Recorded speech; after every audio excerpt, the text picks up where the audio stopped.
was to the brave Delhi police personnel. He's come to the injuries. The accused has been arrested, but this visual is certainly a depiction of two stories. One, the bravery which our men in uniform show in fighting crime against these criminals in the national capital and across the country. But on the other side, this also shows that how criminals have been so much fearless that they don't have any fear of the law. And they did not hesitate even on attack on the Delhi police personnel. Absolutely shows how brazen this attack is. But look at these visuals on your screens. Repeatedly, that man in the white shirt continues to stab ASI Shambhu Dayal. And look at the bravery of the cop in uniform. He refuses to go down. Despite being stabbed several times in the abdomen, he manages to bring this criminal down. And not just that, he also manages to make an arrest despite being so badly injured with fatal injuries. He lost his life after 24 hours. Well, India salutes the bravery of ASI Shambhu Dayal. With that, a short break.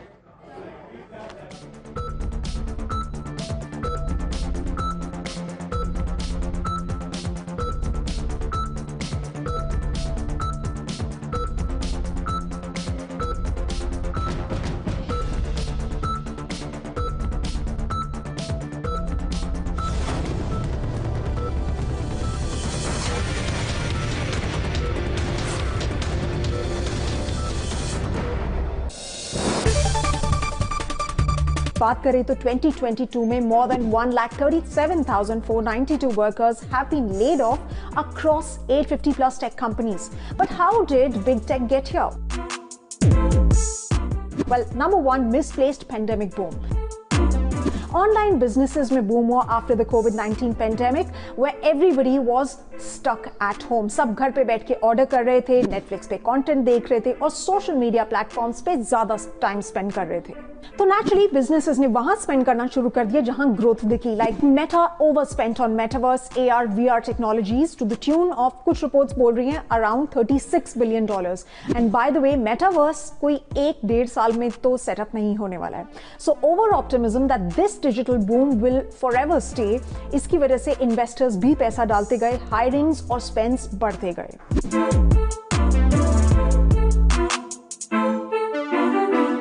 पर जैसे ही Covid restrictions lift हुए तब आया story में twist. Now ये demand जो है digital industries के लिए, डिजिटल गुड्स एंड सर्विसेज के लिए, ये सस्टेन नहीं रही.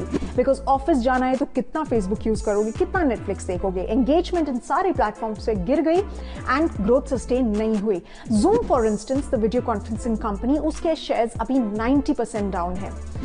नंबर 2, दूसरा रीजन है global inflation and macro economic trends. Now जब ग्रोथ गिर गई तो उसके बाद आया इन्वेस्टर्स का प्रेशर टू फिक्स वैल्यूएशंस. ऊपर से रशिया यूक्रेन वॉर ने इन्फ्लेशन, इंटरेस्ट रेट सबको बढ़ा दिया, which is put pressure on the global economy. Dipping revenue. इसके बाद क्या हुआ, एडवर्टाइजर्स ने भी लेस स्पेंडिंग करना शुरू कर दिया और ओवरऑल रेवेन्यूज जो थे इन डिजिटल कंपनीज के वो गिरने शुरू हो गए. फेसबुक का revenue was down 52% in Q3 of this year. Google too reported the slowest growth in 10 years. So now these companies are tightening their belt and, in their words, becoming more streamlined and hence slashing jobs.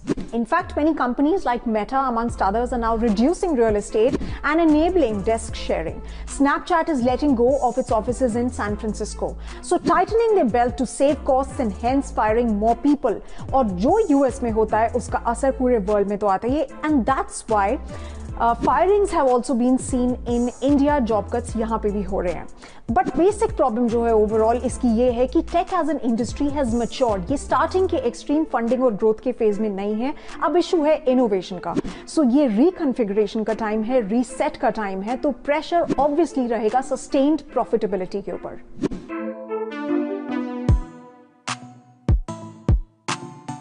But does this mean कि the golden run of tech is over forever? Well, for now it is, but not for too long. I'll tell you why. 1-2 साल के बाद सब वापस आएंगे jobs देने के लिए. अभी जस्टिफाई करना है कंपनीज को, इन्वेस्टर्स को फायरिंग करके, कॉस्ट कटिंग से. बट ये ज्यादा टाइम तक नहीं चल सकता बिकॉज बिजनेसेस को प्रॉफिटेबल बनाने के लिए बाकी चीजों पे जैसे प्रोडक्ट स्ट्रैटेजी पे भी ध्यान देना होगा, जिसके लिए वर्कफोर्स बढ़ानी पड़ेगी. Number 2, tech is the future. There is no doubt about that. So companies will will need to invest in new technologies, जिसके लिए again they'll need to rehire. And number 3, India यहाँ पे बेटर प्लेस्ड है. Why? Because tech companies US में employees को high salaries देती हैं to the tune of $200,000 और वहाँ पे मोस्टली इंडियंस काम करते हैं. और वहाँ पे और भी एक्सपेंसेस हैं for companies like insurance, perks. ऊपर से Bay Area is one of the costliest areas. तो उसकी जगह अगर काम इंडिया में आउटसोर्स कर देंगे तो उनके लिए भी कॉस्ट कम होगी. सो बिग टेक बिग तो बहुत हो गया है, बट अब चैलेंज होगा उसके पास ग्रोथ वर्सेस प्रॉफिटेबिलिटी के ऊपर फोकस रखना. And guys, these firings can be considered just a blip, but overall course जो है वो काफी लंबा होगा, because remember tech is the future. So let me know what you think of this story. For everything on tech, keep following Gadget Times powered by Times now.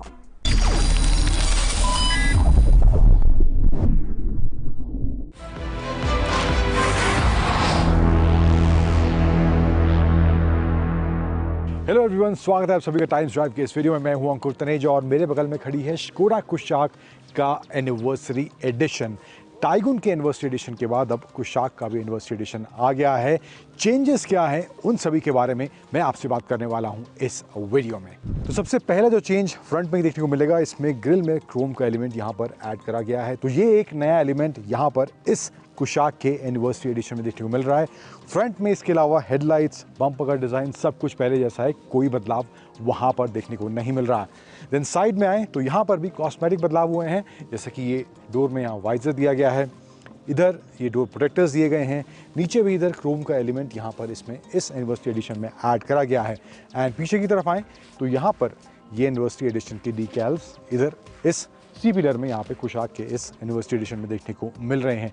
So exterior की बात करें तो changes in terms of exterior ये कुछ यहाँ पर करे गए हैं. इंटीरियर की बात करें तो वहाँ पर जो चेंज हुआ है, तो पहला चेंज हुआ है स्टीयरिंग जो है इसका, वहाँ पर इसमें एनिवर्सरी एडिशन की बैजिंग दी गई है, तो वो एक बदलाव इसमें देखने को मिलेगा. एंड इसमें जो है स्क्रीन जो है 10 इंच का दिया गया है, जबकि नॉर्मल कुशाक में 8 इंच का स्क्रीन देखने को मिलता है. मॉन्टी कार्लो जो एडिशन है उसमें भी 10 इंच का है, अब इसमें भी 10 इंच का स्क्रीन देखने को मिलता है.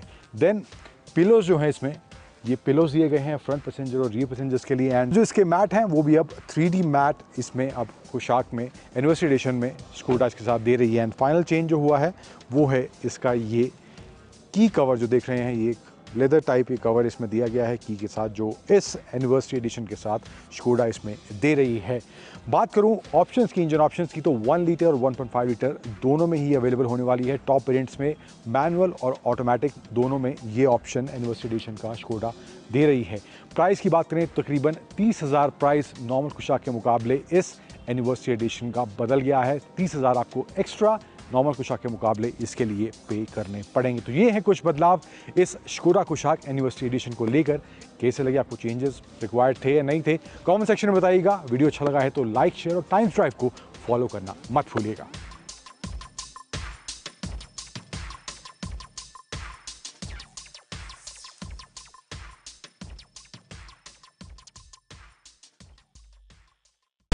The most pressing issue, the most informed minds.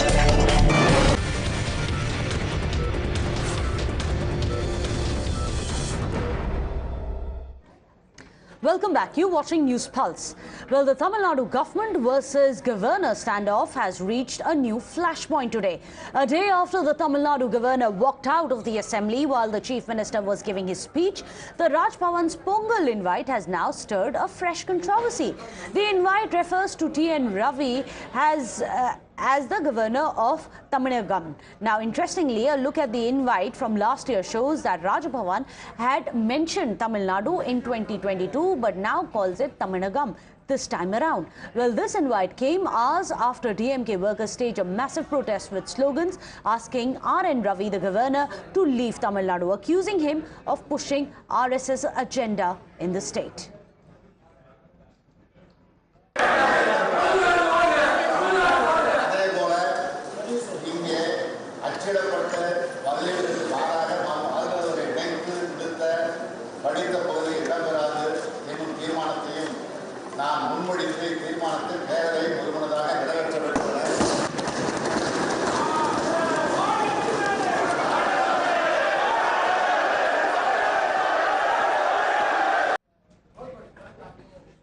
In fact, following this, the BJP has blamed the DMK government of turning things hostile in the state, claiming duplicity by the Stalin government. The party claimed that Stalin and the CMO have used Tamilagan frequently, but oppose it now only because the suggestion came from the governor. Well, the DMK, on the other hand, has hailed Chief Minister Stalin for his speech in the assembly. See, just he has said that Tamilagam could also be used. If you want to take it, you take it. Otherwise, ignore it. See, they are making a non-issue into an issue. That's all we would like to tell. இன்று காலையிலே நடந்த ஒரு நிகழ்வு நீங்கள் எல்லாம் கேள்விப்பட்டிருப்பீர்கள். தமிழ்நாடு சட்டசபையிலே வரலாற்றே இல்லாத மாதிரி நம்முடைய தலைவர் ஒரு சம்பவம் செஞ்சிருக்கிறாரு. பொதுவாக தலைவர் அவர்கள் தன்னுடைய பதிலில் கொண்டு வருகின்ற அறிவிப்புகள் எதிர்க்கட்சிகளை தான் ஓட விடுவார். இன்று நம்முடைய ஆளுநரையே ஓட விட்டார் நம்முடைய தலைவர் அவர்கள். அப்படிப்பட்ட ஒரு முதலமைச்சர், தமிழ்நாட்டு முதலமைச்சர், உங்களுக்கு தெரியும். Well, this invite marks a dramatic escalation in the standoff between the governor and the government. It was sparking off. The governor suggested the name of Tamilagan for Tamil Nadu. In fact, the chief minister urged the speaker to take on record only the printed speech which was prepared by the Tamil Nadu government. Well, there were several oppositions when the NDA, meanwhile, has decided to integrate Jammu and Kashmir into Bharat. But after the special status was nixed, the Tukde lobby resorted to hearsay, to peddle lies against our braves. In fact, 4 years later, they have to face, rather 7 years later, they have to face action for what the BJP calls a deliberate misadventure. That's right, Shehla Rashid, who is the former vice president of JNU Students' Union, in 2019 came out with a list of tweets berating our armed forces. One of her tweets read that armed forces are entering houses at nights, they're picking up boys, ransacking house, deliberately spilling ration onto the floor and mixing oil with rice. Another tweet then read that 4 Kashmiris were called into the army camp and then they were tortured, and that a mic was kept close to them so that the entire area could hear them scream and be terrorized. The Indian Army had then rejected the allegations as being completely baseless. Gunning for Shehla Rashid, the army had said that unverified and fake news is being spread by inimical elements to incite the unsuspecting population. The Lieutenant Governor of Delhi, V.K. Saxena, has meanwhile granted prosecution sanction for Shehla Rashid. She will be facing legal action for her tweets aimed at promoting allegedly enmity between different groups and indulging in acts prejudicial to the maintenance of harmony. This complaint says that it was Shehla's attempt to create unrest in Jammu and Kashmir. In the year 2019, Shehla Rashid had made absolutely fake, false, frivolous allegations against our Indian Army, wherein she said that Indian Army is torturing civilians on mic. And if you see her series of tweets which she had published in that time, it is clearly visible in there that she tried to incite violence against Indian Army. She tried to actually spread fake news against Indian Army, and the entire attempt was to somehow create unrest in the state of Jammu and Kashmir and also in the entire part of India. So I was aggrieved by that. I was absolutely shocked to see that, and subsequently Indian Army denied that in an official statement on the very next day, that no such torture has ever taken place, and the allegations leveled by Shehla Rashid were absolutely false. Well, on that note, we are going to be wrapping up News Pulse. I'll hand it over to our editor-in-chief, Rahul Shivshankar, for India Up Front. Thanks indeed, Meghna. Viewers, once again, we start with news of a tragedy. A tragedy where, once again, viewers, the state is at fault.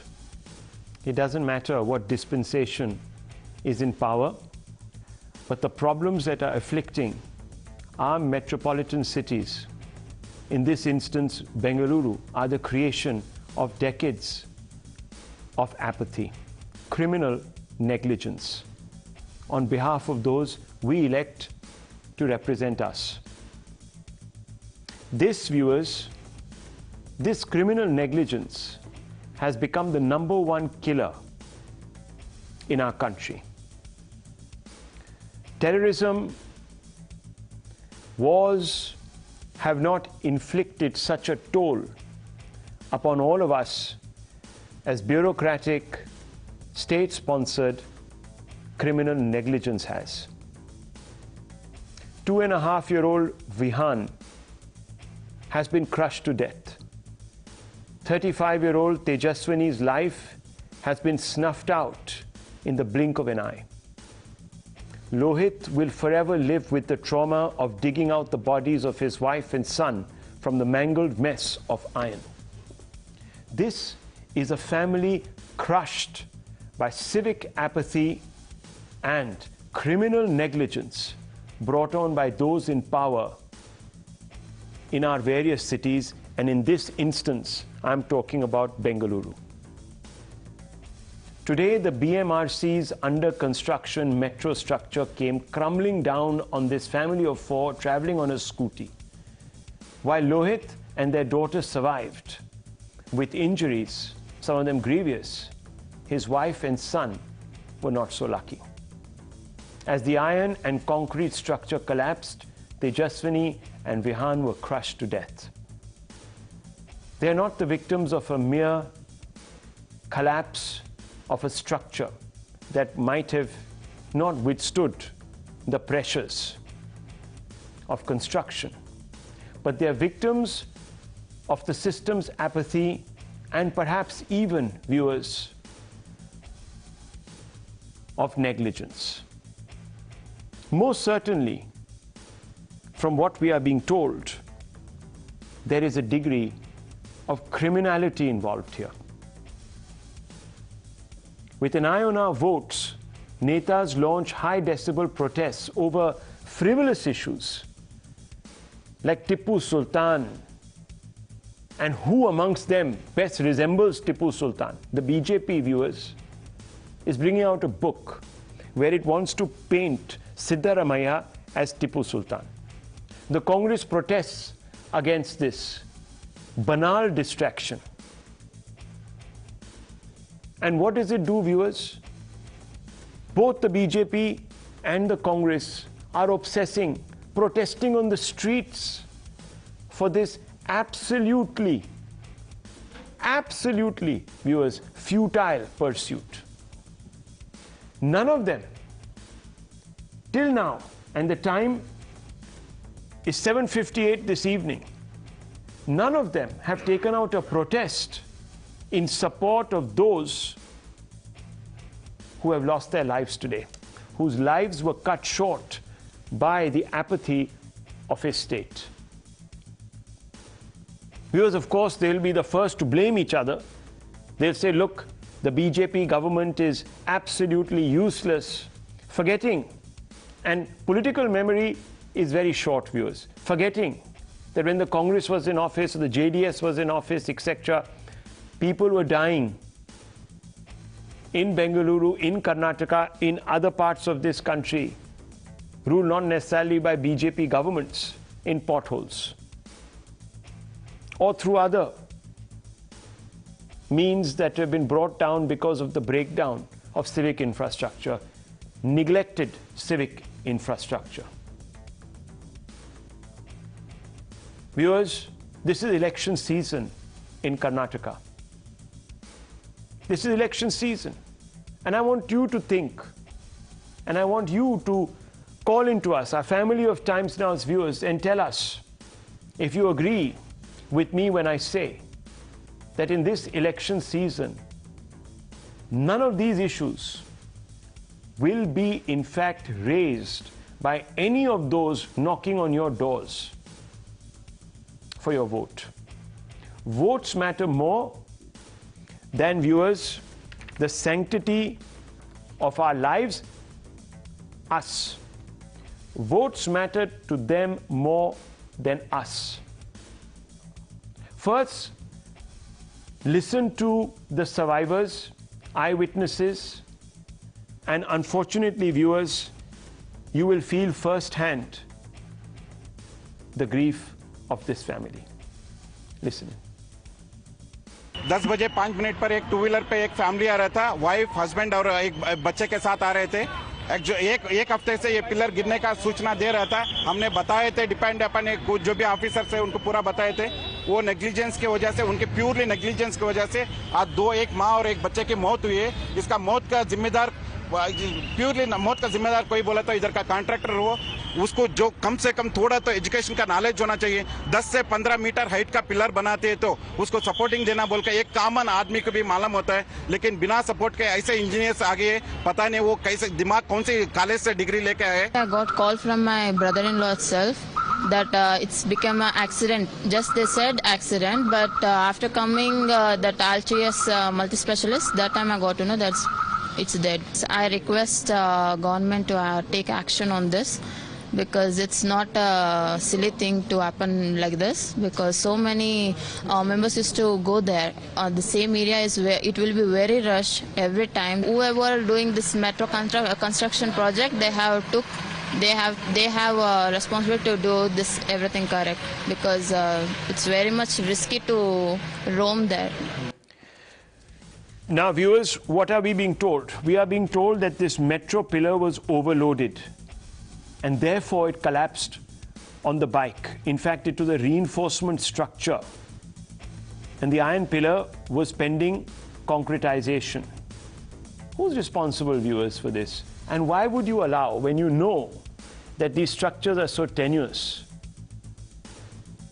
why would you allow anyone within the vicinity of these structures? Who must answer for these 2 lives that have been cut short in their prime? Let's go over the names, viewers, because these people deserve to be identified, called out.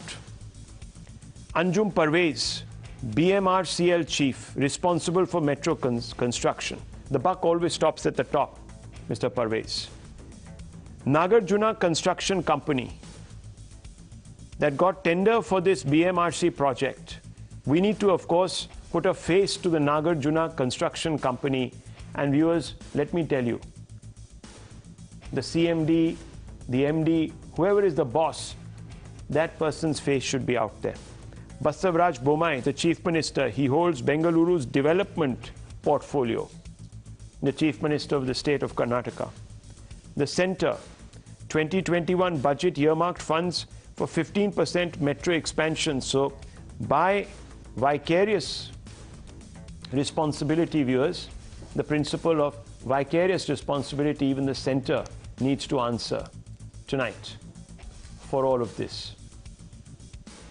This is a ghastly tragedy. And guess what, viewers? 20 lakhs are going to be offered. 20 lakhs for the promise of a young life. Can you believe it? And these people think that by throwing some money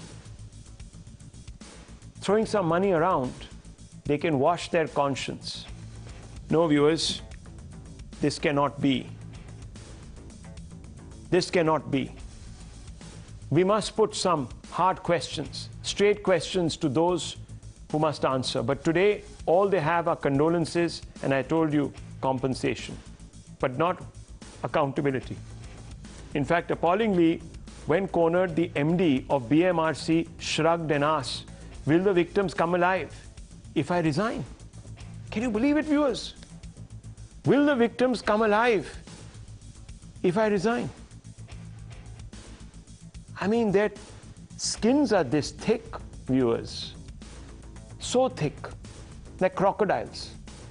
They're insensitive, they've become so thick. It's a shocking thing to be saying. At least hang your head and say, it's happened under my watch. I deeply regret this. I will go back and examine the possibility of putting in my papers. At least make the effort at sounding contrite, empathetic, not apathetic, arrogant, defensive, defiant. That's not acceptable. Viewers,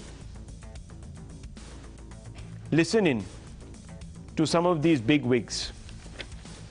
You must listen. You must listen to Anjum Parvez tonight. Will the child come back if I resign, he says. Think about it. Let's listen in. If I submit a report done internally, there will be always a question raised on that report itself. That's why we want to bring the outside element so that report whatever comes, that should not be questioned. If I submit a report, tomorrow people will say that their own internal people have submitted the report, they have manipulated the report. That's why we are taking outside agent. Will you take moral responsibility, sir?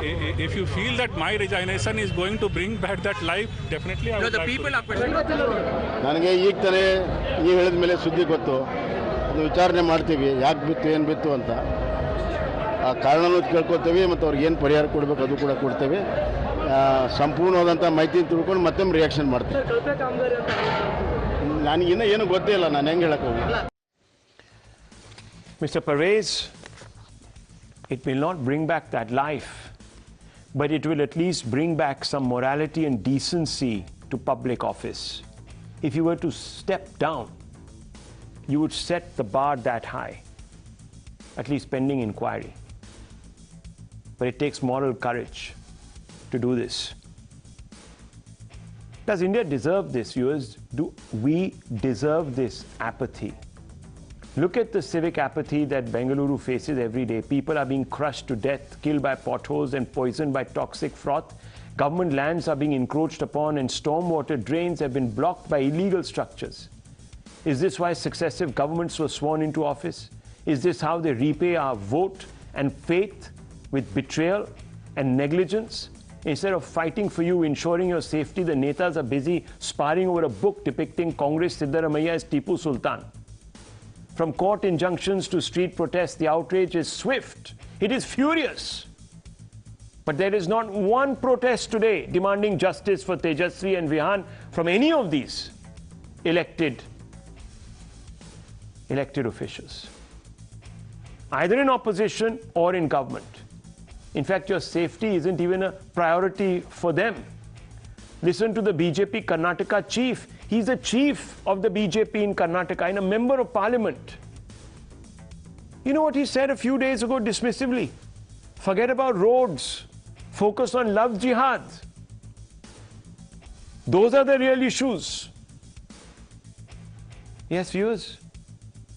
This is what this individual, Nalin Katil, BJP party president of Karnataka, said. You please think about it while you are here in Ullal. You don't need to discuss about small issues like roads, drainage, etc. Don't worry about me or MLA Ved Vyas not acknowledging you anything. You need to worry about the future of your children and protect them from love jihad. Only the BJP can do that. No, sir. The future of our children need to be protected from people like you who trivialize the real reasons why we are losing our lives. There might be other concerns, but to suggest that you need not discuss about small issues like roads and drainage, viewers, punish these people. Don't send them to parliament. Don't ensure they win an election ever again. Listen in to this character. ಹಾಗಾಗಿ ಹೇಳಿದೆ, ನೀವು ರಸ್ತೆ ಮೋರಿ ಚರಂಡಿ ಸಣ್ಣ ವಿಷಯದ ಬಗ್ಗೆ ಮಾತಾಡಬೇಡಿ. ವೇದವ್ಯಾಸ ಹೋದಾಗ ಕೈ ಎತ್ತಿಲ್ಲ, ನಳಿನ್ ಕುಮಾರ್ ನಕ್ಕಿಲ್ಲ. ನಳಿನ್ ಕುಮಾರ್ ನಕ್ಕು ನಿಮಗೇನು ಬಂಗಾರ ಸಿಗ್ತಾ ಇಲ್ಲ. ನಿಮ್ಮ ಮಕ್ಕಳ ಬದುಕಿನ ಪ್ರಶ್ನೆ ಲವ್ ಜಿಹಾದಿಯನ್ನು ನಿಲ್ಲಿಸಬೇಕಿದ್ರೆ ಭಾರತೀಯ ಜನತಾ ಪಾರ್ಟಿ ಬೇಕು. ಲವ್ ಜಿಹಾದಿಯನ್ನು ನಿಲ್ಲಿಸಬೇಕು. Yes, viewers, the opposition today has caught hold of the nearest microphone and said, oh, this is all because we have a 40% commission sarkar, etc., etc. Forgetting very conveniently that what is stalking all of us on roads in cities like Bengaluru, in fact, this is a story across the country. A former colleague lost his wife recently, viewers, because she fell into an open drainage system. 42 years old, viewers. Survived by a child and a distraught husband, parents. Think about it. This blight touches all of us. And I want to open up tonight. And I want to ask some questions. Vivek Reddy, spokesperson of the Karnataka BJP. Mr. Reddy, do you know this individual, this great man, whose soundbite I just played? Do you know him, sir, personally? Do you know Mr. Katil, Nalin Katil, and you identify with his credo? You don't need to discuss about small issues like roads and drainage, etc. When these small issues, sir, are taking a big toll on our lives. Do you think this person deserves to be in your political party? The party with a difference. Mr. Reddy.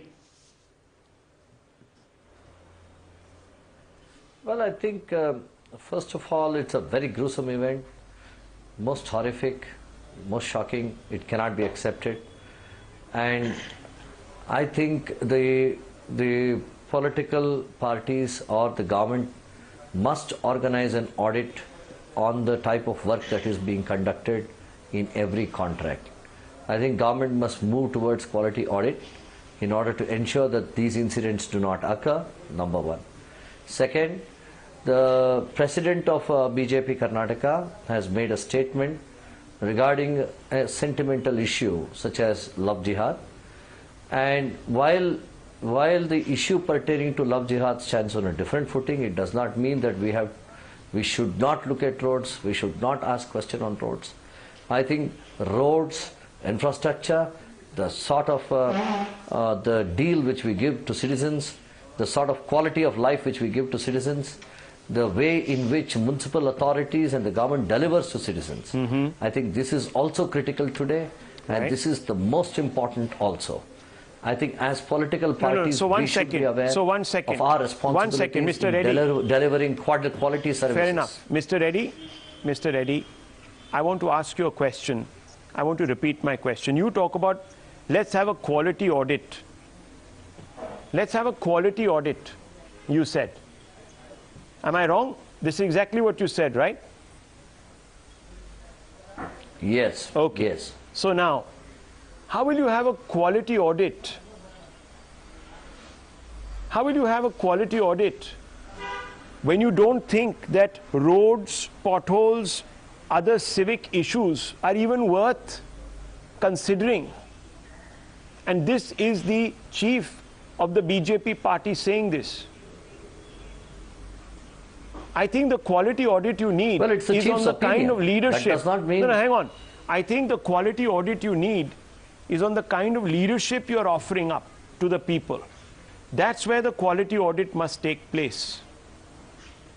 Start with yourselves. Well, I think, right, I think Mr.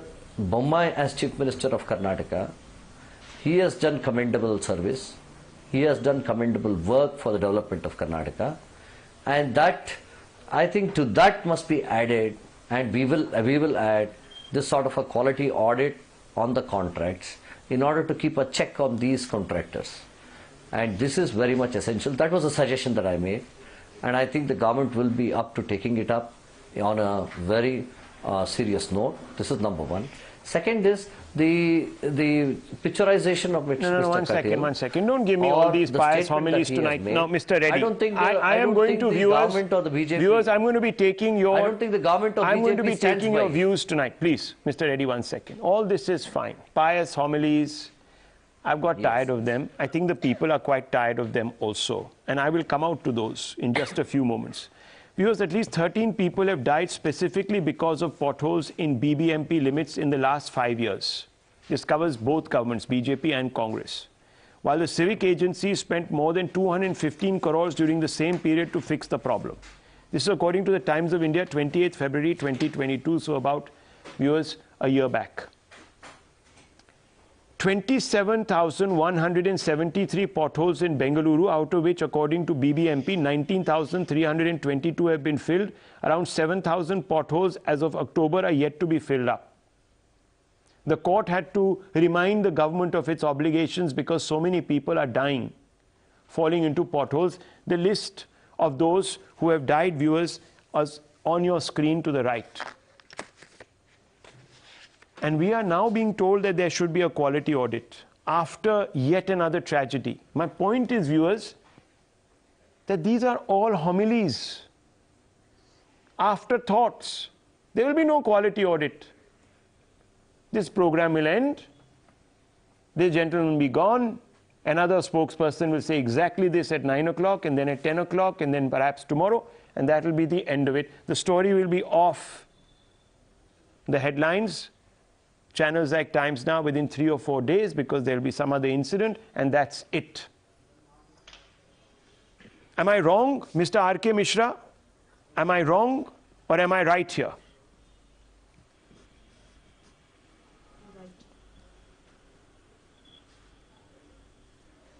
I can't hear you. You're on mute, Mr. Mishra. You're on mute. I think you've muted yourself. Sorry? Yes, there you go. Can you hear me now? Yeah, Can you hear very me? clearly. Yes, sir. Yeah. So I think the construction site management, and I can tell you from my engagement with various civic agencies, the way construction site management in Bangalore, in particular, in India in general, is absolutely a non-activity, which I think neither our agencies insist on it, and of course our contractors never want to do it. You'll pass by a site, I mean, if you're lucky to find even that hazard tape which is there, I think that is something which is a fundamental issue, I think, of a mindset. Contractor feels that putting 0.001% of additional cost of putting the barricades and putting the blinkers and putting the lights in the night, people have been going and hitting directly the bars, the iron bars into the construction site. Yeah. And this has been the biggest challenge, because I think our contractors and in general there is a huge apathy on human life. I think human life in this country, given that we are 1.4 billion, everybody thinks, okay, fine, few people less. So, R.K. It's Mishra, not going to be a straight big deal, question but to you. Family, Who takes people are responsibility? We know the problems. I think the responsibility lies on the people who are managing. Should they resign, or should they tell us that, oh, will my resignation make a difference? Will a life come back if I resign? Is that the attitude that we should be I'm not going to comment on this, with? but as you said, Chief Minister, the head of the agency, and the head of the contractor, all three essentially are the people who are involved, and that has to be, responsibility has to be, put on the people who are responsible. Individual comments, I'm not going to make comments on that, because that is for them to say and how they handle it. But certainly very sad and tragic. Okay. And as a citizen, as a person who was deeply involved in Bangalore affairs, it's really painful. Let me ask a family of Times Now's viewers. They will never let down viewers, any of us. They will speak truth to power like we do on a daily and nightly basis. And I want to begin with Mr. Anand calling in from Belagavi.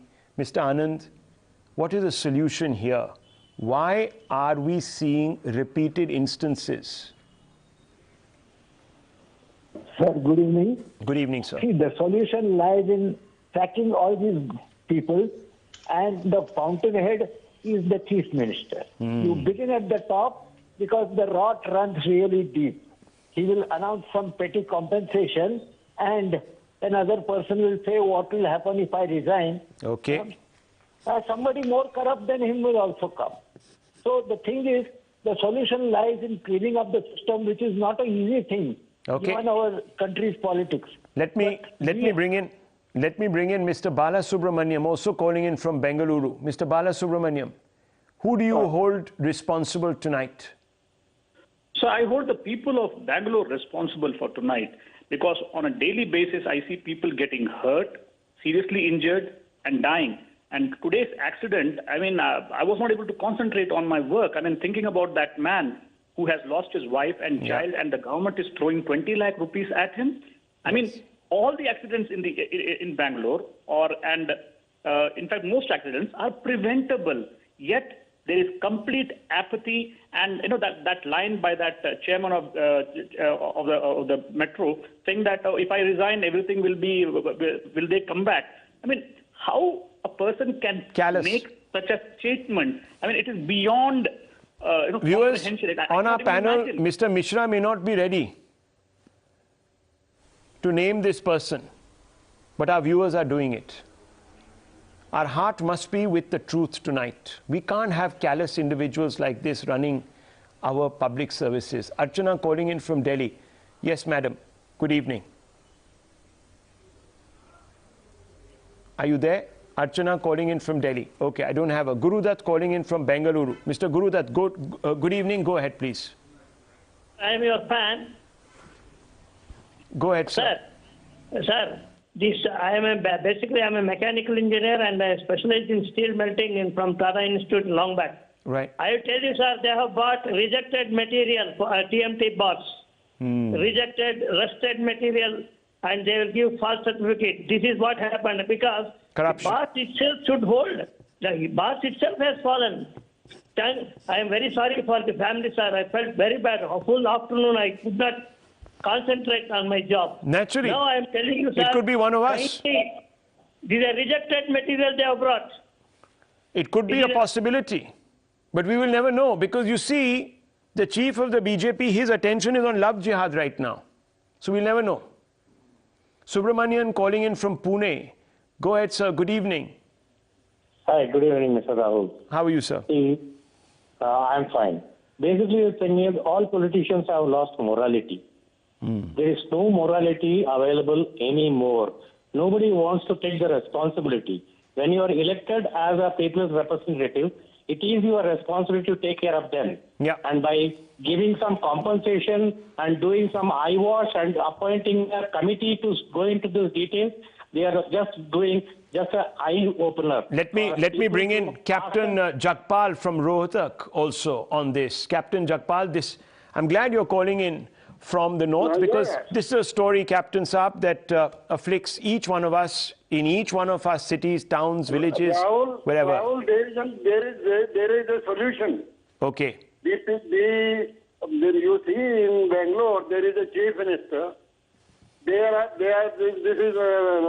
All types of people are there, very learned people are there. They form a union. It is a fundamental right, Article 21. Everyone has to go for source of livelihood. Minimum compensation should be 5 crores. And ratio should be fixed. Yeah, From the minister to the commissioner to the... You see, life is so cheap in our country, Captain Saab, that they can throw a few lakhs at you and they can think that that will be enough. Can you believe it, viewers? It's pathetic. The head of the civic body comes out and says, if I resign, if that helps to bring the life back, then I will resign. I mean, what kind of response is this? And you're saying it in public. Have some shame. And you can sue me, sir. I'll welcome the suit. Bring it on. Do you not have family that you care for? How would you like it, sir, if tomorrow somebody responsible for something terrible, God forbid, that were to happen, were to react like this? How would you like it, sir? Would you like it? I don't think so. The chief minister can think that he can throw a few bobs here and there of money. And then you have, of course, the head of the BJP who comes out and says, don't bother about roads, potholes, etc. That's none of your concern. Bother about love jihad. And let me tell you, viewers, the JDS is here today. You have Tehseen Poonawalla representing or speaking up for the Congress. And you have, of course, the Aam Aadmi Party. All of them, viewers, they don't care. They're going to milk this to score a few brownie points in the hope that they can simper with you, viewers, and get your votes at a time when you're vulnerable. Don't trust any of these people because these problems are endemic to our cities. AAP will not tell you what is happening in Delhi. They'll publish a large number of advertisements to say the air is clean. People can't go to work. Laborers are sitting at home. Grab 4, Grab 3, all sorts of lines are being put out there. Why? Because we can't breathe the air. Our children can't go out and play. No one is held accountable. No one loses their job. Tanveer Ahmed will give you a lecture right now, representing the JDS, on the 40% Sarkar, isn't it, Mr. Ahmed? Or are you going to say tomorrow you're going to take out a march from the homes of these people to the Chief Minister's house, hold a dharna, go outside the home of this commissioner or whoever he is, and insist on their resignation? You'll never march for them. Will you, Mr. Ahmed? I'm asking you this. Put your hand on your heart and say that we won't march because we don't care. We've never cared. We've never marched. Isn't it, sir?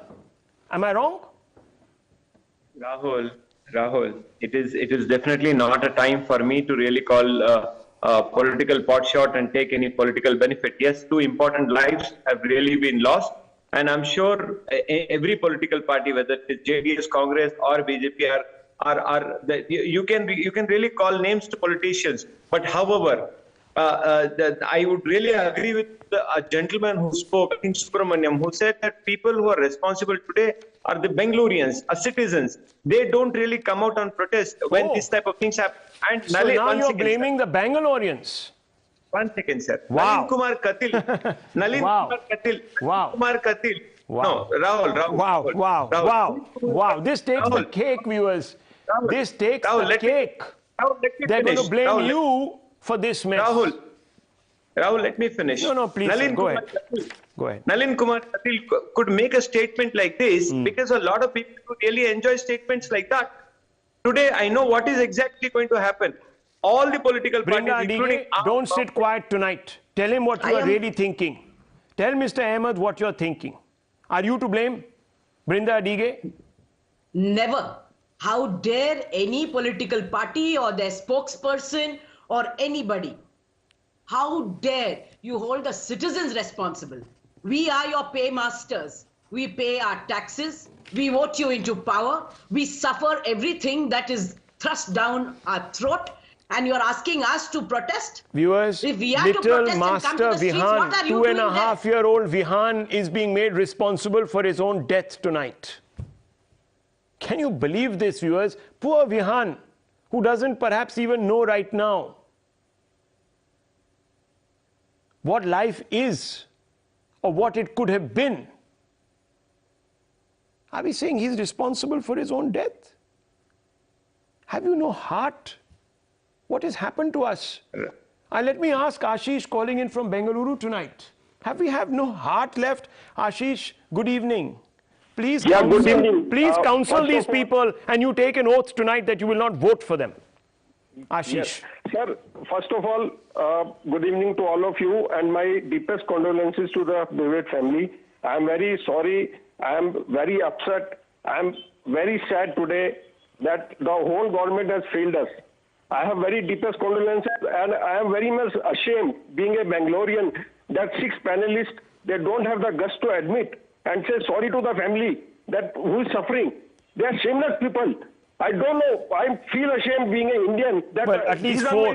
Let's get to them, because Brinda Adige and R.K. Mishra are condemning these people. Right. You're right. How they can defend this thing? I can understand.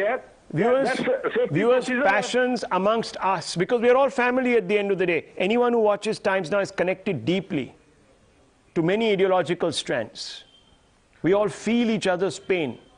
That's why I like to hear from you. Vijay Krishnamurthy calling in from Bengaluru. Good evening, sir. Go ahead. Hi, Rahul. You are absolutely right when you said there is absolutely zero accountability. And I am really appalled at the stupid statement that Tanvir made that Bangaloreans are responsible for this. It's really irresponsible statement to make. In a sense, if citizens have to demand quality service from the government, which they are supposed to deliver, I don't know what to say, right? We pay our taxes. We try to live honest lives. We try to bring our children up with the right values. We can't see the negligence and the apathy. We only get one chance to exercise our veto, and that comes once in 5 years. The state doesn't even empower us through the law of torts, viewers, to take these people apart. What are we waiting for? In any other Western democracy, leading democracy, you could have gone to court and pulled the pants down of the people in power. Srinivasan calling in from Bengaluru. Good evening, sir. Go ahead. I just want to tell Mr. Vivek Reddy, please stop cracking cruel jokes on national television. Mr. Bommai is doing a commendable job. Are you joking, sir? For 40% swindling all over the place, you do this continuously. Your shoddy jobs. You're murderers, sir. You're murderers. Don't talk about some commendable jobs. You're fuming out here. Elections are coming, and I hope the alternative is going to be no better, Congress and JDS and whatever. But you need to be taught a lesson, sir. What shameless people. Mr. Reddy, would you like to respond to Mr. Srinivasan calling in from Bengaluru? Respond to him. You're now facing the people. This is your audit happening live on television. Rahul, I understand. Audit happening live, sir, on television. The people are auditing. Yeah, I understand the sentiments. I understand that the whole citizenry of Bangalore feels very sorry and very infuriated about this. I really understand that. And the buck lies at the foot of the officers and at the government. I also accept that. It is the responsibility of the government to protect its citizens, and we will ensure that such a thing never happens in future. We will take every step that is possible. But I really understand the sort of infuriated sentiments. As citizens, we get enraged at the sort of services that are being given. Well, I hope you issue a show cause forthwith.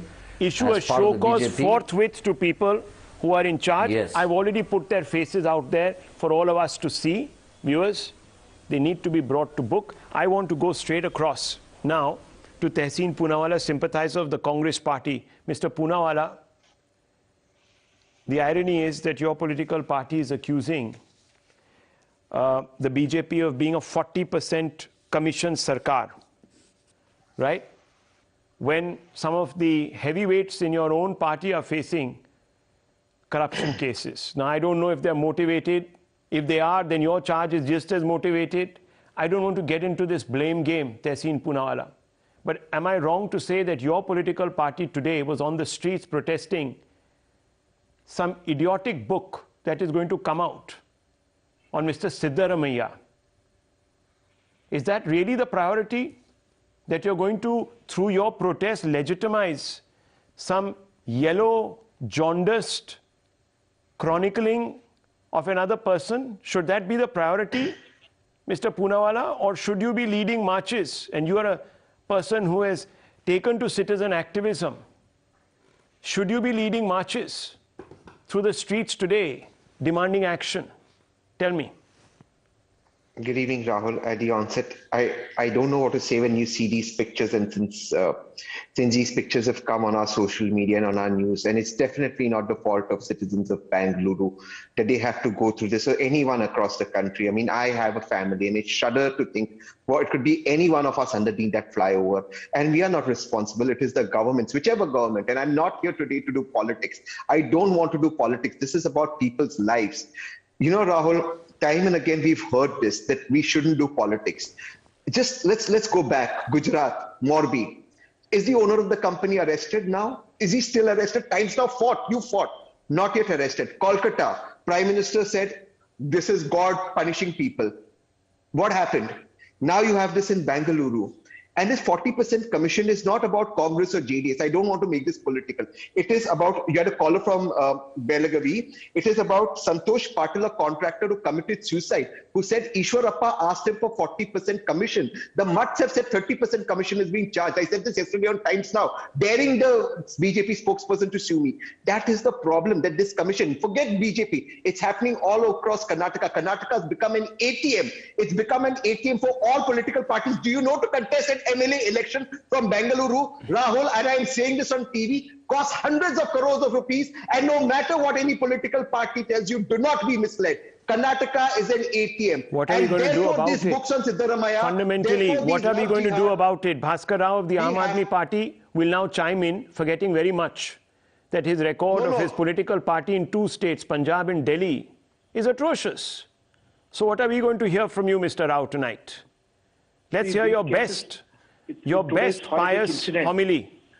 In today's horrific incident, the case that is going to be registered in Govindpura police station is only a 304A case, which is going to be a bailable case over there. They will walk out. We are horrified by this incident of a mother and a son being killed over there. But it has not come to light how many people have died during the construction of metro. All these migrants who have come from here, they have never been taken up. And all that they do is register a 304A case and close the matter over there. This arrogant government earlier was only a 40% government over there, making thieves out of bureaucrats. But today it has become a murderer. They are creating murderers also out of it over there. Well, there you go. And Bhaskar Rao, former Commissioner of Police, Bangalore, Vice President of the Karnataka Aam Aadmi Party, and the former Commissioner of Police, of course, Mr. Rao. you would tell me tonight that there has been never civic failure, apathy in Bengaluru. It's only happening under this so-called 40% commission sarkar, as you accuse them of. Is that what you're going to tell me? See, I can only say that while I was in service, we have booked National Highway authorities for pothole deaths over there. We have booked executive engineers. But what happens is that the system ensures that they are never convicted because let me ask you, Mr. Bhaskar Rao, very cleverly today, very cleverly Bhaskar Rao is saying that when he was police commissioner, he was booking a large number of people, but you see, it never comes to fruition. No one ever goes to jail. That is because the government does not give sanction for prosecution. Right. And what were you doing when you were in office? The person silent about all of this. You should have resigned and said, listen, on this issue of principle, this government is not giving sanctioned prosecution, therefore I'm quitting. Did you? Did any police officer? I have quit and I have come to public. I had 3 more years of service left. Sir, I'm asking you. Quit. Did you I quit got on disgusted that account? with this. I Did disgusted with this 40% account? government over there. Mr. Rao, did you quit on that account? No, you didn't. You were silent. You're telling me tonight that, I have quit prosecution sanction is not given. I have quit after seeing the state of affairs over there. I want you to tell me, sir, where have you said this in public that previous governments did not give prosecution sanction? Show me. They have not given. Office. Even today, so when many you were cases wearing are the uniform, did you say it? And that too, it is only a 304 case they are booking over there. Viewers, let me tell you. There are people who will become part of the solution, and there will be people who will be part of the problem. That is why I'm a part of the solution today. Really? Yes, I am a part of the solution today. Of that course. is why now that you are political, now that you have a political badge and you see a career for yourself, you suddenly have a solution. So don't be an opportunist. That's what people will call people like you. It is not a career. Don't personalize all these things. You have called me for a debate. Don't personalize these things over there. I am also agitated about these things over there. You're not in we have politics. Carried out a protest also, Mr. Bhaskar Rao, you're not. No. Are you telling me tonight? No. Mr. Rao, are you telling me tonight? Don't shout at me. I'm not shouting at you. I'm only asking you. Are you telling me that your position? I've seen this disgusting state of affairs over there. Right. Now I'm charting out my own course over here. Okay. Let's see, sir. Let's see. I've only asked you a very simple question. When you were in office, when you were wearing a uniform, why didn't you speak up then? When I was wearing a uniform, I booked criminal cases against National Authority of India. Why didn't you speak up about the cover-ups that you are today revealing? Also over there. Okay. And when we went to get sanction for prosecution, we never got it over there. So let me tell you. And that too, when we got it over there, the case took such a long time over there, it never gets convicted over there. Okay, so why didn't you come out then, is the question I'm asking. Is it now conducive for you? See, that may be your perception, Mr. Rahul. But you didn't. That is not the way of looking at things over there. Am I lying? You did. Did you or did you? Sir, perception, it's a fact. It's a fact. Did you speak up then? No, you didn't speak up then. I spoke up at that time. I spoke up. Show me one statement. I went against authority over there. Show me. I went against authority over there. You and I booked a criminal case against Bangalore City Corporation. One second. And I booked cases against when 7 people died in an accident in Polar, I booked a criminal case against National Highway. When it happened in Belgaum, I booked a criminal case Mr. Rao. But the government has to give sanction for prosecution for all this. Mr. Rao, you are making tonight. Look, you were doing your job while booking these people. It's not a favor. You were doing your job. The point is, when the government decided not to... Listen to me, Mr. Rao. Listen to me. If you allow me to finish, I can't speak over you. I don't like to speak over people. So just listen to me. I did my job. My simple question was, you did your job, registered cases. But you didn't follow up, and when you realized that there were cover-ups going on because the government of the day, whichever government of the day, was not giving prosecution sanction, you didn't speak up at that time, when you were still in uniform, when you still had something to lose. That's all I'm saying. I can't hear you. See, when I was the IG, I booked a criminal case against those people. When the case was about to be charge-sheeted, I was not the IG there. I was not holding that position. So try to understand these positions also. I was additional DG Railways at that point of time. Right. So can I go to government and say that now give? Right. These are different positions. Please. Anyhow, I don't want to target anybody. That's not where I intended to be. All I'm calling out today, viewers, is this big conspiracy of silence that we see amongst all political. Everyone has come out and said, oh, we are so sorry, this was wrong. No one has said, no one has quit their posts. No one. And they won't. Neither will the MP of this area, neither will the MLA, neither will the corporator, neither will the the Bengaluru Municipal Corporation chief, etc., etc. None of these people will, viewers. This will all blow over. Trust me. Trust me. It'll all blow over. Nothing will happen. This is the story of India. Tragedies take place, they blow over. One just hopes that some opportune moment presents itself when the cover-up is exposed. Like, for example, in the next story that I'm going to bring to you tonight. There's a thread here.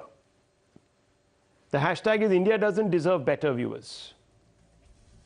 India deserves better. That's the hashtag that we have. And viewers, this next story is also something akin to this.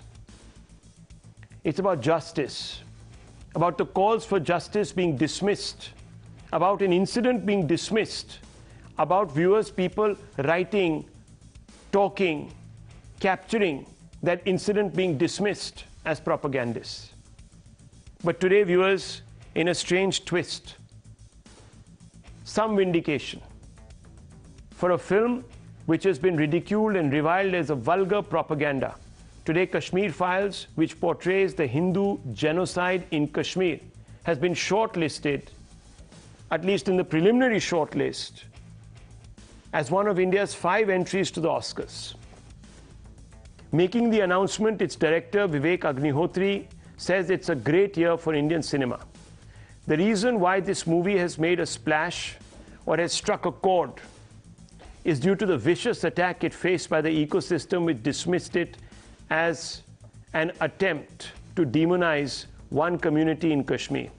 It was blamed for twisting facts, distorting history, and sparking anger.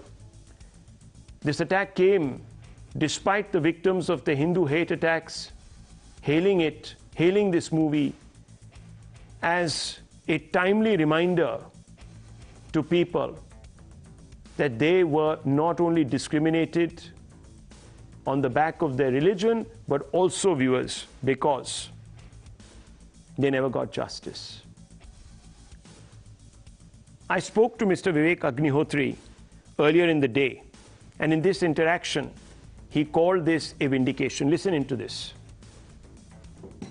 If it doesn't make it, do you think it will be because of the fact that not enough people galvanize themselves to lobby? Or would it be some other reason once again? See, lobbying is all about money. Anybody who knows America or Oscars, they know it's all lobbying. You have to employ PR companies, marketing companies, social media companies. But I have understood the game. Next time we will address it differently.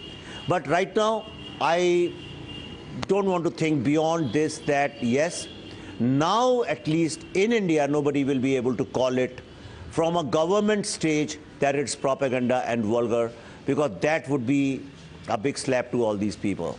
You know, when you get something, a recognition of this magnitude, then you sort of just want to ignore those people. Number one. Number two, I think they wanted to get their 15 minutes of fame by criticizing something which was big, which was very issue-based, which was about the genocide and the tragedy of Kashmiri Pandits. So I think they got their 15 minutes fame, but I'm sure at the end, truth triumphs. Mr. Agnihotri, the Kashmir Files has made it to the reminder list of 301 films shortlisted for Oscars. Now, what exactly does this mean?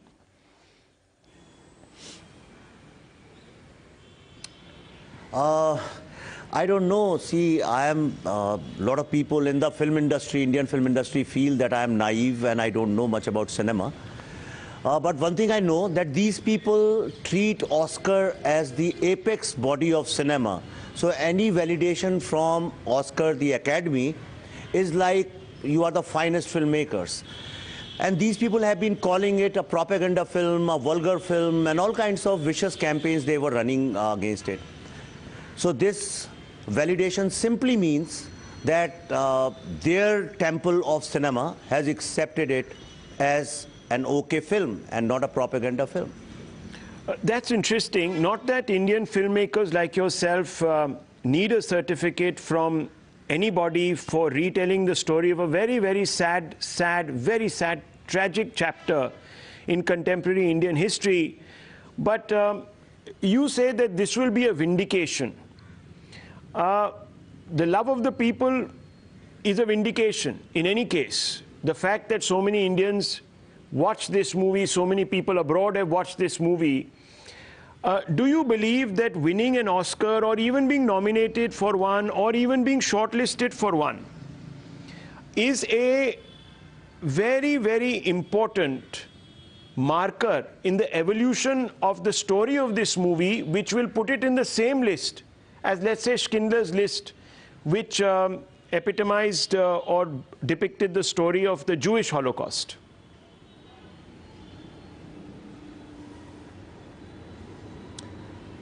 See, as I understand, the campaign is not against me. The campaign is against the truth of Kashmiri Hindu genocide, which they had been hiding for a long time. You are from Kashmir, you know it very well, your family has been there. It's a truth nobody can deny. But these people have been using various tools and techniques of narrative building to keep it on the side so that nobody else is able to see it. For the first time, a film as a soft power, we have used it for diplomatic narrative, and we have gone all over the world and told people that this is the longest continuous genocide of Hindus in Kashmir by religious terrorism. And this is the truth they wanted to hide. And they thought, a lot of filmmakers in India, if you know, 6 months ago they said this film should never go for Oscars. Why? I want to ask them why it should not go. Because they have been party to covering up this truth against Hindu genocide. So being shortlisted in Oscar means that at least it is being recognized that this event took place. And I think this itself is a moment of satisfaction for me. But there are still people who say that, okay, you have been shortlisted, etc., but this is not an endorsement of the facts, the content of the movie. It could still be deemed fictitious, like, you know, how certain people who were appointed by the central government to be the jury head of IFI, Nadav Lapid had said that it was a crude, manipulative and violent propaganda film.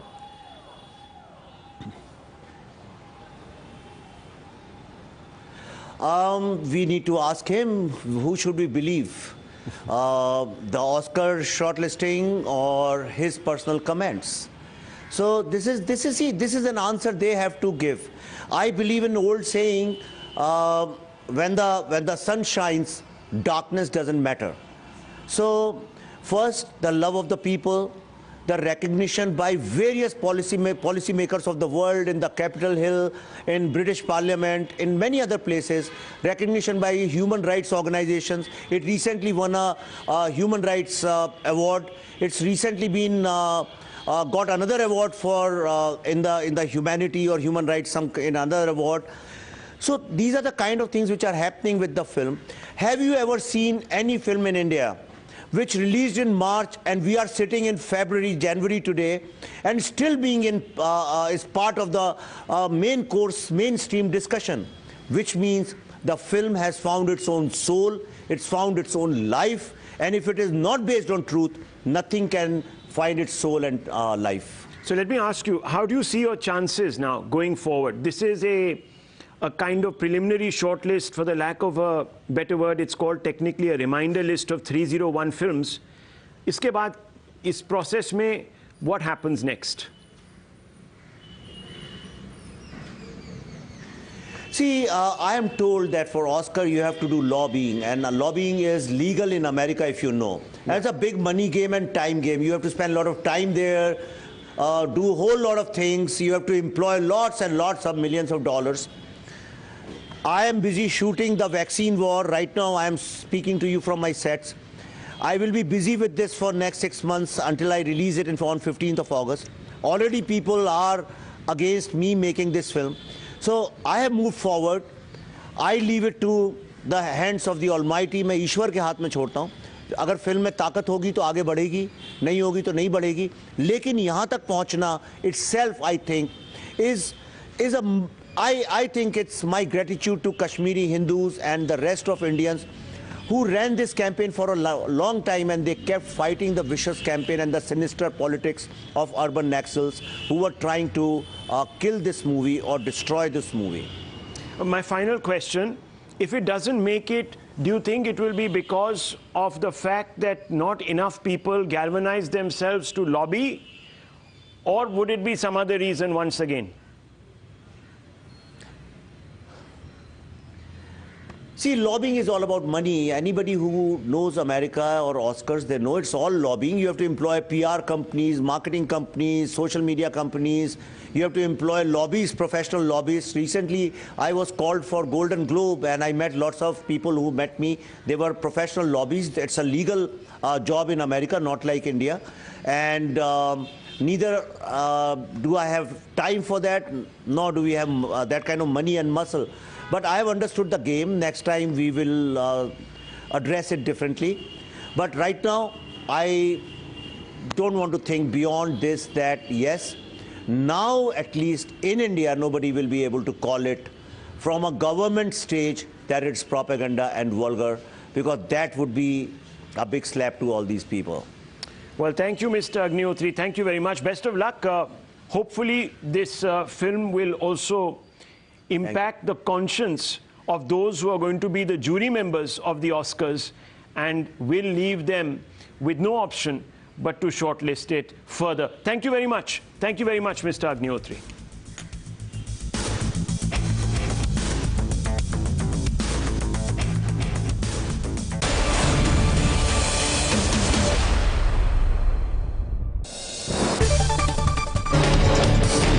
Free and fair exchange.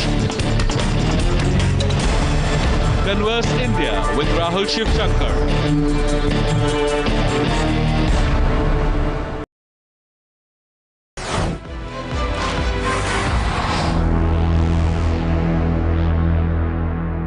Hello everyone, welcome time drive. मैं अंकुर तनेजा और मैं मौजूद हूँ Toyota की नई Innova high cross के unwell event पर। तो टोयोटा की फाइनली ये हाई क्रॉस देखने को मिल रही है, जो कि हाइब्रिड अवतार में टोयोटा लेकर आई है। इनोवा का ही हाइब्रिड अवतार कह सकते हैं। बहुत से बदलाव लेकिन क्रिस्टा के मुकाबले इस नई इनोवा हाई क्रॉस में देखने को मिलते हैं। तो क्या है वो changes in terms of design, in terms of features and also in terms of engine options, उन सभी के बारे में मैं आपसे बात करने वाला हूँ इस वीडियो में। सो इन टर्म्स ऑफ डिज़ाइन बात करें तो सबसे पहले यहाँ पे एक नया बड़ा ग्रिल जो क्रिस्टा के मुकाबले यहाँ पर देखने को मिल रहा है इस हाई क्रॉस में। तो ये एक नया फेस यहाँ पर इसमें दिया गया है एंड क्रोम का सराउंडिंग्स थ्रू आउट यहाँ देखने को मिल रहा है इसके साइड में। एंड जो हेडलैम्प्स हैं वो LED हैं और पहले से थोड़े स्लीक भी यहाँ देखने को मिल रहे हैं। एंड ड्यूल फंक्शन इसमें DRL और इंडिकेटर यहाँ सेम लाइट में, LED लाइट में देखने को मिलेगा। एंड नीचे देखेंगे तो ब्लैक और वाइट का कॉम्बिनेशन देखने को मिल रहा है। सेंसर्स थ्रू आउट हैं, 360 डिग्री कैमरा इसमें दिया गया है, फ्रंट में आप इसको देख सकते हैं। साइड प्रोफाइल की बात करें तो व्हील्स हैं इसमें जो 18 इंच के दिए गए हैं एंड क्लैडिंग थ्रू आउट यहाँ पे इसमें देखने को मिल रही है। इसके अलावा जो डायमेंशंस हैं वो भी क्रिस्टा के मुकाबले बदली हुई इसकी देखने को मिलती हैं। ये चौड़ाई में ज़्यादा है, लंबाई में क्रिस्टा से ज़्यादा है, व्हील बेस इसका इनोवा क्रिस्टा से ज़्यादा देखने को मिलता है। तो ऑब्वियसली अंदर स्पेस भी क्रिस्टा से ज़्यादा इस नई इनोवा हाई क्रॉस में देखने को मिलने वाला है। एंड टर्न इंडिकेटर्स यहाँ इसके साइड मिरर्स में इंटीग्रेटेड है एंड हाइब्रिड की बड़ी सी बैजिंग यहाँ दी गई है। 360 डिग्री कैमरा है, तो यहाँ पर भी इसके मिरर के नीचे और भी हमसे कैमरा देखने को मिल रहा है। जो डोर हैंडल्स हैं वो बॉडी कलर और क्रोम के कॉम्बिनेशन के साथ यहाँ देखने को। Supreme Court declines urgent hearing on Joshimath subsidence, says everything which is important need not come to the apex court. The top court will hear the matter on the 16th of January. Delhi Lieutenant Governor V.K. Saxena grants prosecution sanction against former JNU Students' Union Vice President Shehla Rashid for anti-army tweets on charges of promoting enmity. Amid the Tamil Nadu name change row, TPDK workers protested in Coimbatore demanding the removal of Governor R.N. Ravi from his post by the centre. Supreme Court will hear petitions by rival Shiv Sena factions Uddhav Thackeray and Maharashtra Chief Minister Eknath Shinde on the 14th of February. In the Shraddha Walkar murder case, the court has extended the judicial custody of main accused Aftab Poonawala for the next 14 days. Congress leaders and workers protested in Bengaluru against the book comparing leader of opposition Siddaramaiah with Tipu Sultan. As a release date is nearing, makers of the Pathan movie have once again been shrouded in controversy over the release of the trailer of the film.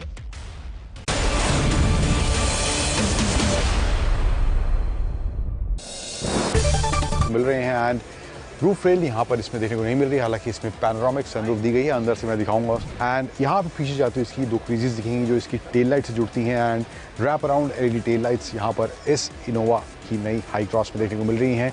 ZX variant खड़ा है hybrid वाला, जो कि इसका top variant है। एक optional का भी इसमें वेरिएंट टोयोटा ऑफर कर रही है इस इनोवा हाई क्रॉस में। सेंसर्स थ्रू आउट यहाँ देखने को मिल रहे हैं एंड ब्लैक एलिमेंट का इस्तेमाल इसके बम्पर में यहाँ भी करा गया है एंड पियानो ब्लैक एलिमेंट इसके इस स्पॉइलर में इधर देखने को मिल रहा है, जो कि बॉडी कलर और ब्लैक के कॉम्बिनेशन में यहाँ पे इसमें दिया गया है। एक नया एडिशनल फीचर जो इसमें अब मिल रहा है। So now this new Innova Hycross comes with an electric tell gate, जो कि सेगमेंट फर्स्ट फीचर यहाँ पर इसमें देखने को मिलता है। एंड कुछ इस तरह से तीनों रो अगर आप हैं तो कुछ इतना स्पेस, एग्जैक्ट नंबर टोयोटा ने अभी बताया नहीं है, बट डिसेंट स्पेस है, बहुत ज़्यादा नहीं कहूँगा, बट यहाँ पे कुछ इस तरह स्पेस देखने को मिलता है। थोड़ा बहुत सामान यहाँ पे भी रख सकते हैं। ये कुछ मामला है इसकी बूट स्पेस और इस इलेक्ट्रिक टेल गेट का। So in terms of dimensions yes बदली है पहले से, क्रिस्टा के मुकाबले डायमेंशंस में ये ज़्यादा वाइडर है, ज़्यादा लॉन्गर है। व्हील बेस गन मचा दी, यहाँ पे स्टिकर ऑलरेडी दिखाई दे रहा है, बट इसको क्लीन करेंगे बाद में। अभी बात करेंगे स्मार्टफोन के बारे में। थोड़ा सा मुझे बिट इसका ज्यादा लग रहा है, वो यूज करने के बाद पता चलेगा कि ये कितना कंफर्टेबल है। Other than that you get 3 cameras at the back. इसको आपको मिलेगा स्क्वायरिश कैमरा मॉड्यूल के अंदर। The main camera is 108 megapixel और यही इसका यूएसपी है।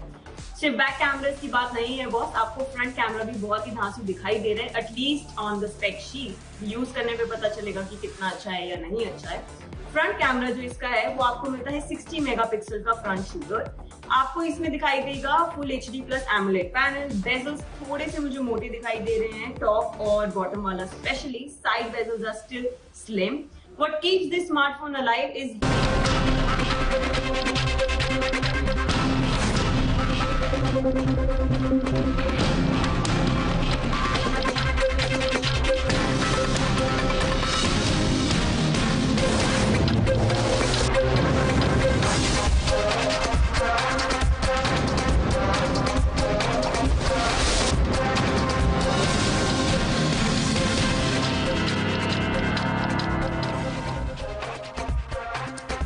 Good evening, ladies and gentlemen.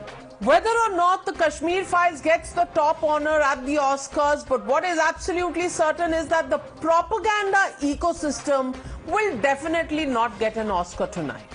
Yes, ladies and gentlemen, the Kashmir Files, which depicts the Hindu pain and genocide, has been now selected for a reminder list for the prestigious Oscar festival. And this film, which for the first time spoke about what really happened in Kashmir, truths that had been buried under the carpet for 3 decades, today gets some recognition, and it has still miles to go before it gets that Oscar under its belt, if it does. Apart from the Kashmir Files, Alia Bhatt starrer Gangubai Kathiawadi, Rishabh Shetty's hit Kannada film Kantara, and India's official Oscar entry, Cello Show, among others, have been named in the list of 301 films eligible for the Oscars. An elated Vivek Agnihotri took to Twitter to break the big news. He termed the feat a great year for Indian cinema. But the ecosystem is still finding it hard to digest how the film that it looked down upon with contempt is now on the global charts. From a film that incites hate to BJP propaganda to peddling a selective narrative, the Kashmir Files has braved all the attacks made by this so-called ecosystem lobby, call it what you will, ever since it hit the screens. Today has made it to the shortlist of the Oscars. Those backing the film say that the world will now get to know about the Hindu Holocaust, a fact that had been buried within our own country. Listen in to the war of words that's broken out. Yeah, definitely it is a propaganda movie, and not only propaganda movie, it has spreaded hatredness all over the country, nafrat phailai hai. And it is not so that we are criticizing this movie. Basically, very senior director of Israel, he came to India in Goa, and he has given a statement against this movie. It is BJP sponsored movie. Bharat की film industry ने जो समाज से जुड़े हुए विषय उनको भी बताने का काम किया है, और ऐसे बहुत सारी फिल्में जैसे कश्मीर फाइल्स हो, आरआर हो, बाकी आरआरआर हो, बाकी भी हो, और भारतीय फिल्म कोई अंतर्राष्ट्रीय पटल पर चयन होता है तो इसे मुझे लगता है बाकी सबको ही इस पे खुशी मनानी चाहिए. मुझे नहीं लगता है कि इस फिल्म को अवार्ड देने ना देने से क्या हकीकत को बदल जाएगी. जिस तरह से हम ये कहते हैं कि आतंकवाद का कोई धर्म नहीं होता, आतंकवाद जिसने गन उठा ली जो आतंकी वो आतंकी, वो किसी धर्म के नहीं है, लेकिन उस फिल्म में दो फिरकों के खिलाफ तनाव पैदा करने की कोशिश की गई है. फिल्म बनाने वालों से, उन फिल्मों को प्रमोट करने वालों, उन फिल्म पर राजनीति करने वालों से कि आप मुझे बताइए कि आपने आज इन कश्मीरी पंडितों की बात पकड़ रहे हैं, आज उनके दुख में शरीक हो रहे हैं, जो कि वो नहीं हो रही है. कुछ लोग ऐसे होते हैं जिनके लिए कुर्सी सर्वोपरि होती है, वोटों की तुष्टीकरण की राजनीति, उन्हें देश से कोई लेना देना नहीं है, उनकी नौटंकी जो है वो सिर्फ कुर्सी के लिए होती है. ऐसे नौटंकीबाज लोग जो रहते हैं वो ऐसे समय जब सत्य बतलाया जाता है तो उनके पेट में दर्द होता है. मगर अब कन्याकुमारी से कश्मीर तक, कामरूप से कच्छ तक देश की जनता इनके चेहरे समझ गई है. Well, I earlier spoke with the film's director Vivek Agnihotri. Listen in to what he had to say. I had asked Vivek Agnihotri, please tell us, after being called a vulgar film, after being referred to as a propaganda film, a film that spread hate, today it's on the shortlist to the Oscars. What are your comments? See, it's a great year for Indian cinema because I am given to understand, I am busy with my shooting, so I haven't gone through details. There is no 4G here, but I am given to understand that there are 4 or 5 films from India which have been shortlisted. And so it's a great year for Indian cinema. And I am so happy to see the transformation from Bollywoodish thinking to a more global thinking we are being accepted. The Kashmir Files is one of the films. And it gives me great deal of satisfaction because there has been a continuous, sinister, vicious campaign being run by a lot of urban nationals against the Kashmir Files. And these are the same people who think that Oscars is the temple and the apex body of cinema. If Oscar shortlists a film or recognizes a film, then which means that film is the finest film of the year, and that is the real certificate. I don't believe in this. I want to clarify, I don't believe in this. But the critics of Kashmir Files believe in that.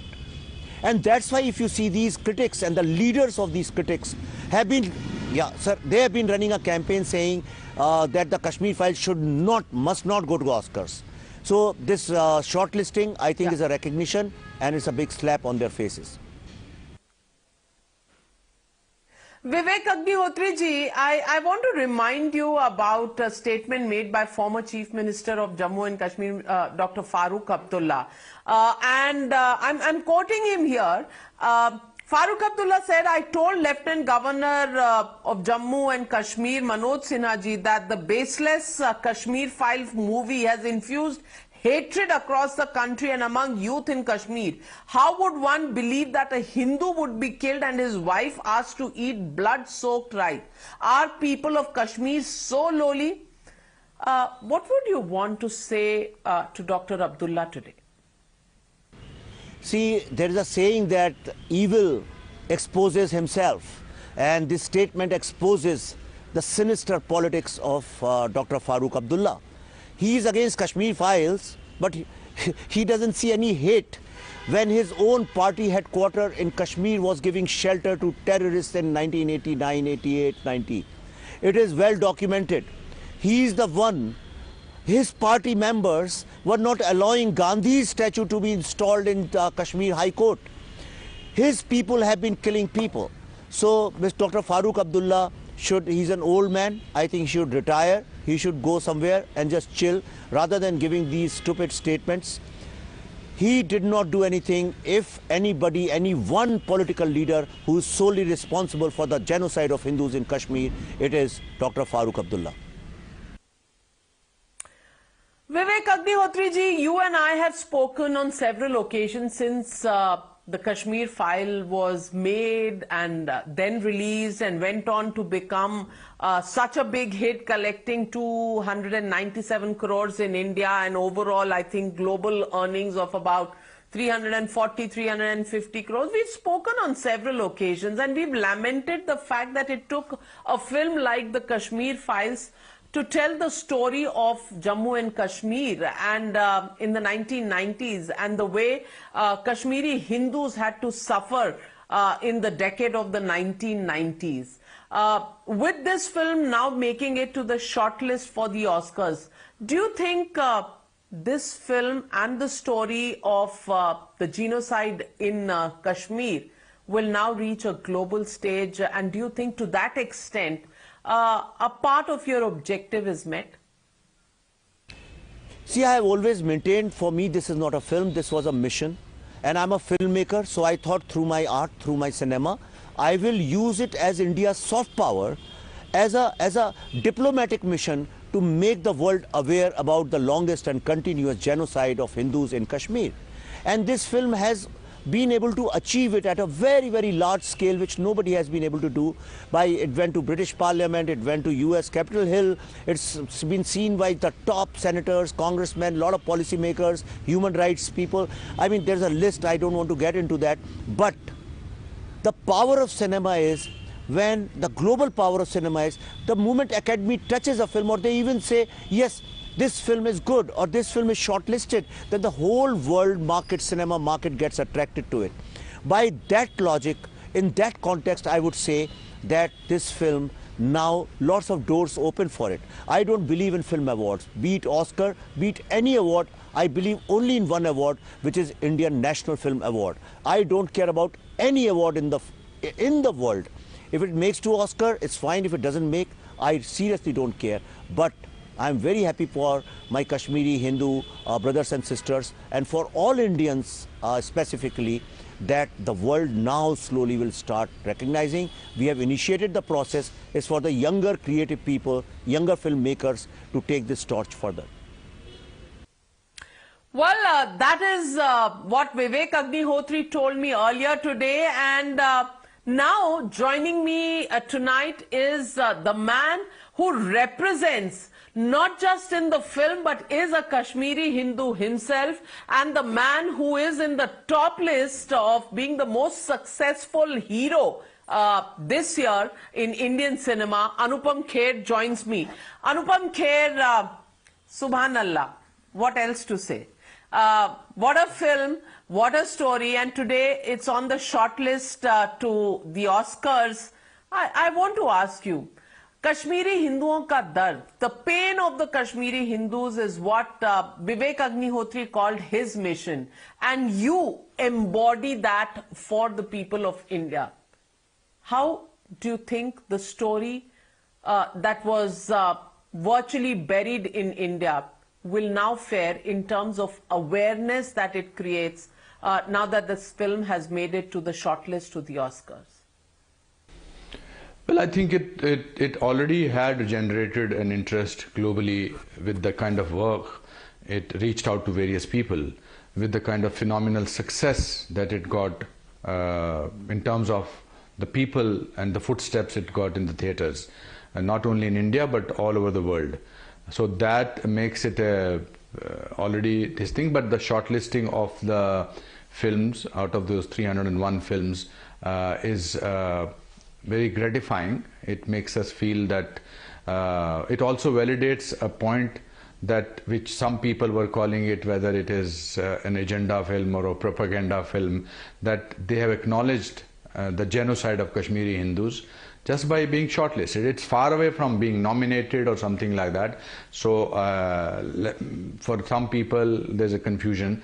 It is not nominated, it is shortlisted, but first step is also something we can celebrate about, because it's a film made in a very small budget, but the subject of the film was about Kashmiri Hindus genocide, which the world did not see, which the world, certain section of the world did not want to come up. For 32 years we were talking about January 1990, but what happened, the exodus of Kashmiri Hindus, 5 lakhs Kashmiri Hindus were thrown out of their homes.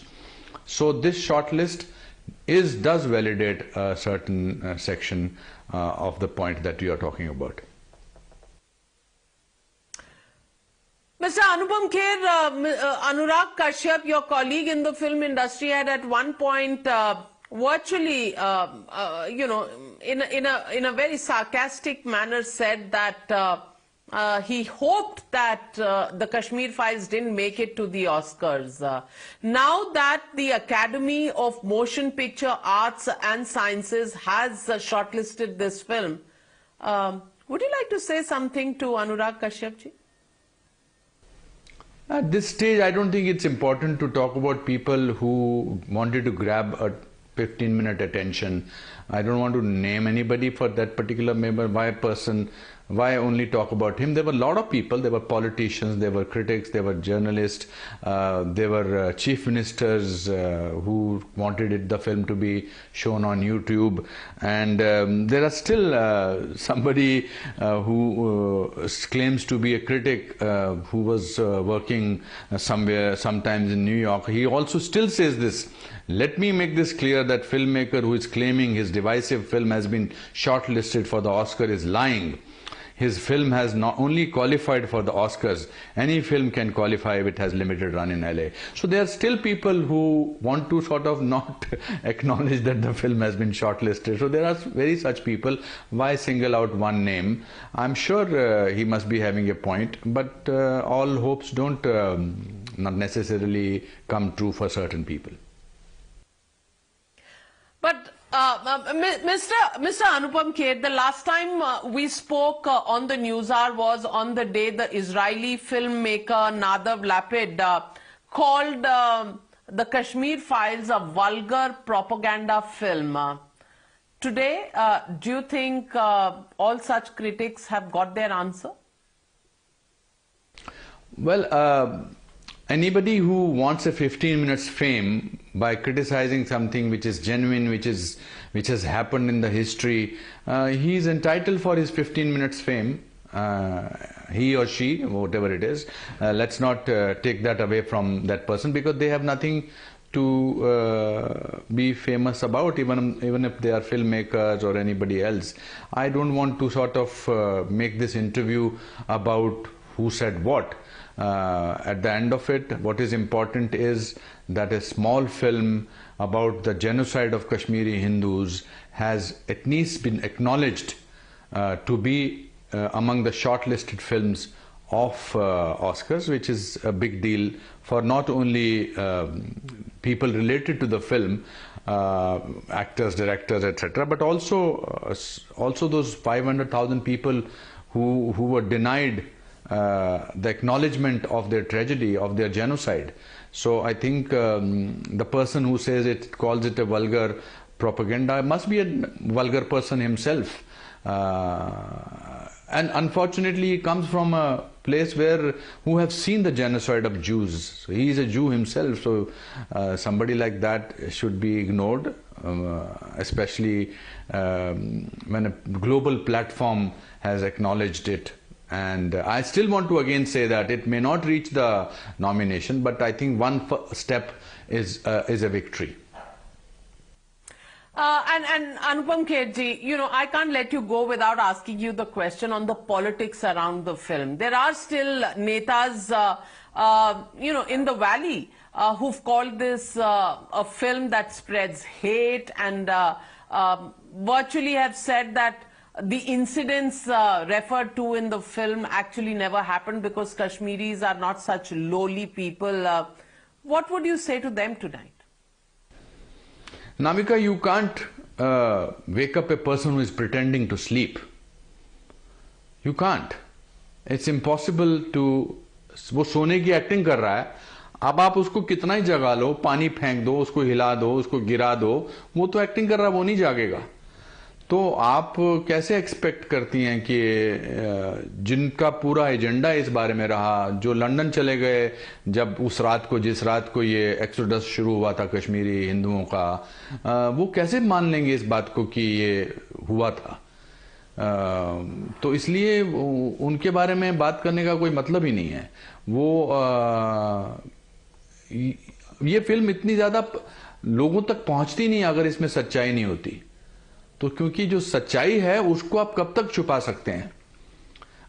इतने बड़े पैमाने पर ये film लोगों ने theatres में जाकर देखी है, लोगों ने इसको सराहा है और इसको देखकर गिल्टी भी महसूस किया है कि oh my God, we did not know that this tragedy happened with our fellow Indians. So and those people have been denying it. They will still deny it further. Means if I wish that it gets nominated, but even when it does not get nominated, they will celebrate. They will not say that, oh wow, this reached a short list. They will celebrate that, dekha, pahunchi nahi wahan tak. So it's the way you think about it. I don't know whether these same people think about the tragedy of so many victims of terrorism all over the world. So it's a tragedy. I feel them, they're उनकी आत्माएं मरी हुई हैं। और सबसे बड़ी बात यह है कि I am personally also happy to be shortlisted as best actor for Kashmir Files. Means look at the amazing journey of a small town boy from a lower middle class family who came with 37 rupees in the city of dreams, that is Mumbai. And after 534 films, his film about his roots or uprooting of the roots is being shortlisted. So it will inspire a lot of people from small towns that if you dream about making it big and if you work hard, anything is possible. That's why I always say kuch bhi ho sakta hai. Absolutely, Anupam Kher. What a feat to be on the shortlist as the best actor, part of the best film, making it to the Oscars. Good luck to the film. Good luck to you personally. And as always, thank you very much. It was a pleasure having you on the Newshour tonight. And ladies and gentlemen, that brings me to the legitimate question on the Newshour tonight. And it's just one simple question. Will the vulgar denial now end?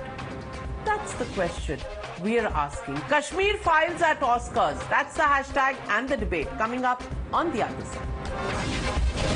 You're watching the Newshour at 9. Debate number 1 on Times Now. Super Prime Time. And joining me tonight on the debate, Tuhin Sinha, spokesperson of the BJP, Amit Raina, Kashmiri activist, Majid Haidri, political analyst, Lokesh Jindal, leader of the Congress party, Dr. Suman Siraman, political analyst. But my first question goes to Dr. Anand Ranganathan. Dr. Anand Ranganathan, author, scientist, what have you. Dr. Anand Ranganathan, today, in a manner, the ecosystem is in a state of shock. That ecosystem, in inverted commas, that we often discuss, in a state of shock, will they wish this film well at the Oscars, getting nominated? Good evening, Navika. When you talk of shock, abhi to shuruaat hui hai. But you know, congratulations to the makers of Kashmir Files, Vivek Agnihotri and Anupam Kher ji, who you just now interviewed, for making it to the eligibility list at the Oscars. Well done. And you know, the same Kashmir Files was labeled vulgar propaganda barely a few weeks ago. Why? Because it depicted truthfully and unapologetically, that's the word, unapologetically, the Kashmiri Hindu genocide. Had it instead shown 500,000 Kashmiri Muslims being raped, murdered and ethnically cleansed by their Hindu friends and neighbors, the same film would have been hailed as a cinematic masterpiece. To call the Kashmir Files vulgar propaganda was not only misplaced, Navika, it was an insult to 500,000 Kashmiri Hindu victims. Yes, art is subjective. It may not appeal to every sensibility, and of course, one is perfectly justified in critiquing, even outraging at a film's technical, cinematic, directorial handling of a subject or narrative. But to broad brush a film depicting a genocide as vulgar propaganda is, well, vulgar propaganda. But then you are commenting, aren't you, on the story that is based on a fact of a genocide. Would you call Schindler's List or Pianist or Europa or Pawnbroker or Sophie's Choice vulgar propaganda? Will you? And in the case of Kashmir Files, the film has come after 3 years of painstaking research encompassing more than 700 videographed victim testimonies. Some of them I've seen myself. Do the terror apologists and its haters know about the Nadimat massacre that Kashmir Files truthfully depicts, where 23 unsuspecting Kashmiri Hindus were lined up on March 23rd and shot point blank? Do they know about Girija Tiku that Kashmir Files truthfully depicts, who was raped and cleaved into two by a mechanical saw while she was still alive on June 25th? Do they know about BK Ganju that Kashmir Files truthfully depicts, who hid inside a rice barrel when jihadis came looking for him on March 17th after his Muslim neighbor informed on him? Ganju was shot dead. Rice laced with his blood was fed to his wife. Do they know about the slogans raised on mosques on Jan 19th, Ralif, Salif, Galif, deaths to Kafirs, Pandit, leave your women behind, Nizam-e-Mustafa? And what's this other side of genocide that they want also to be shown? That Yasin Malik, assassin of Squadron Leader Khanna, loved Damalu. That Bitta karate killer of 42 Pandits was the son of a shawl weaver. Navika, just 30 seconds. The Kashmir Files is a mirror. For the victims, it reflects truth.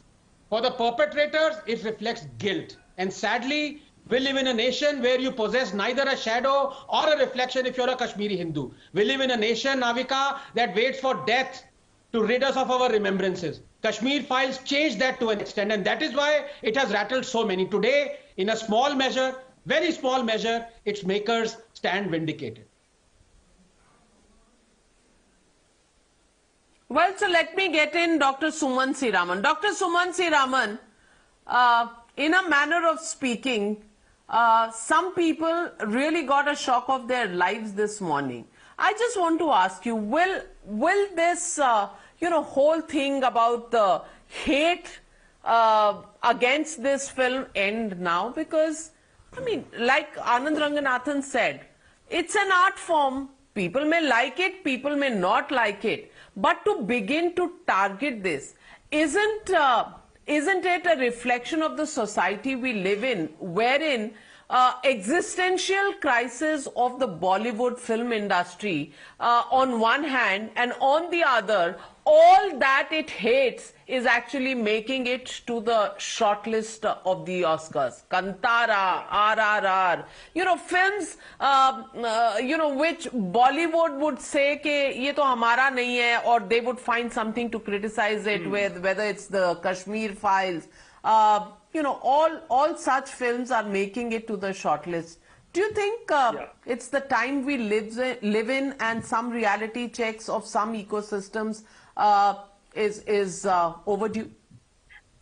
Navika, I think first of all, the only people who will be shocked are the viewers of Times Now who are watching this debate to hear about a movie which has been shortlisted allegedly, which has not been shortlisted. And I'm really shocked that, that has not been pointed out.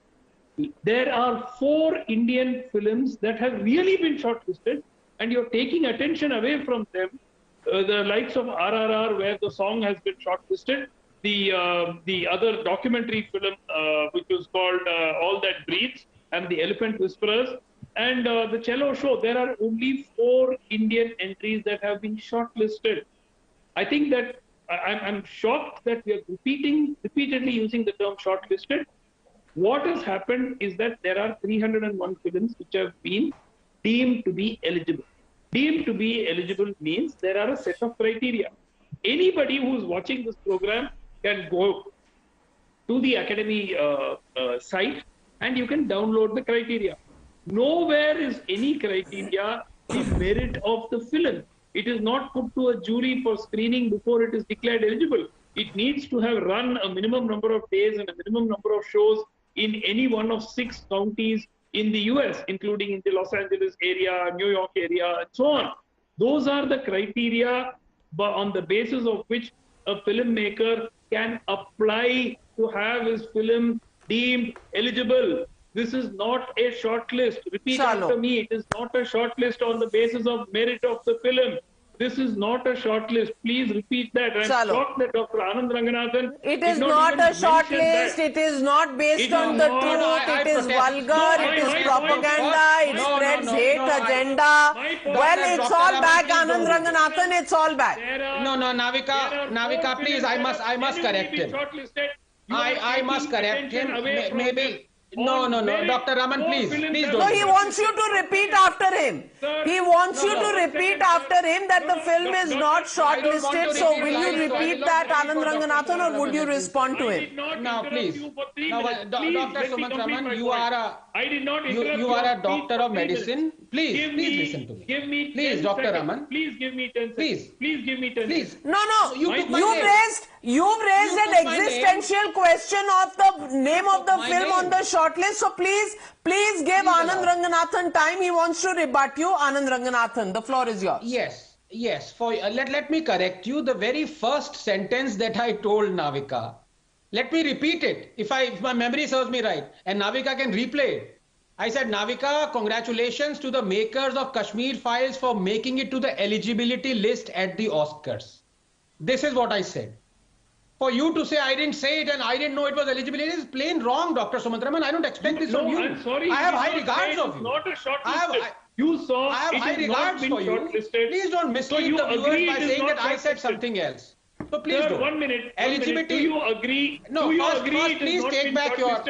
First, kindly take back your statement. No, please. Sir, do you agree? If you don't take back your statement. Agree it has not been If you don't take back your statement that I was misled. Allow him to complete his point, Sumanth Raman. I'll come back to you. Anand Ranganathan, make your point. As I'm making the point, Navika, my first sentence, I quoted it to you again. उससे ज़्यादा मैं क्या कर सकता हूँ बताइए? I request you to replay that for Dr. Sumanth Raman's benefit. Please do it, Navika, if you can. It will only take 20 seconds. I need to rebut. Please do it. I need to rebut. No, because... I'm sorry, Dr. Ranganathan, you did not say that this film had not been shortlisted. I'm sorry you did not say that. Navika. I'm challenging Navika to play Navika, please Nowhere replay. did you say this has Please not been replay. shortlisted. Please replay. Navika, I request you. It has not been shortlisted. Navika, did you say it Navika, not I request We'll replay it. Please replay. Contest. Already the contest has begun. Amit Raina wants to come in. Amit Raina, the film is not shortlisted. So more of the hate on the film is being heaped. के सब झूठ बोल रहे हैं. Amit Raina. This is a fact. Dr. Raman, a clap for you, a big clap for you. You know the eligibility criteria for Oscars, but unfortunately you do not know what has happened to your own fellow countrymen in Kashmir. You are ignorant about the genocide that has been happening for 32 years. And instead of being ashamed of fellow Indians being killed, being subject to genocide, can I complete? I did not interrupt you. Okay. So instead of talking about the genocide of Kashmiri Pandits, the debate is about not being shortlisted, only making it to the eligibility list. Dr. Sumanth Raman, Dr. Sumanth Raman, you have a problem with the film making to the shortlist. We'll go by makes it to the eligibility list. Please don't lose your breath over it. 1 minute. But the reaction, Amit Raina, is exactly what we were talking about. Expected reaction from the ecosystem of which Dr. Sumanth Raman is a very prized member. I'm sorry, I'm just stating a fact. That does not make me part of any ecosystem. This is a fact. It has not for 32 years. You are. Tomorrow you will say the film is vulgar is also a fact. You know, so that will also be contested as a fact. Amit Raina, only Amit Raina. You can compare the two. Navika सरकार आपकी है लेकिन system Sumant Raman का है. For 32 years, people like Dr. Raman have been. For 32 years, people like Sumant Raman, his few friends in Lutyens media. Mr. Raina, don't pass personal comments. You talk about. मैंने तो अभी कुछ बोला ही नहीं. What I said. मैंने अभी कुछ बोला ही नहीं. What I think for 32 years. How do you know what I am thinking? So I am talking. Who are you? Can I complete? You have not even heard what I said. Why are you assuming? Why is your guilt riding you? You are not even. I have not even completed my sentence. Your guilt is riding you before even I complete my statement. Let me complete my statement. Then you react. Let me complete my statement. Let not your guilt override you, please. अरे आपका मन का चोर, आपका मन का चोर. Dr. Suman Raman, just calm down. Just calm down. Don't heckle everybody. Allow him to speak. If you have to rebut, you rebut. Okay, all right. Amit Raina. So people, for 32 years, there has been a continuous effort to hide the genocide that is happening in Kashmir.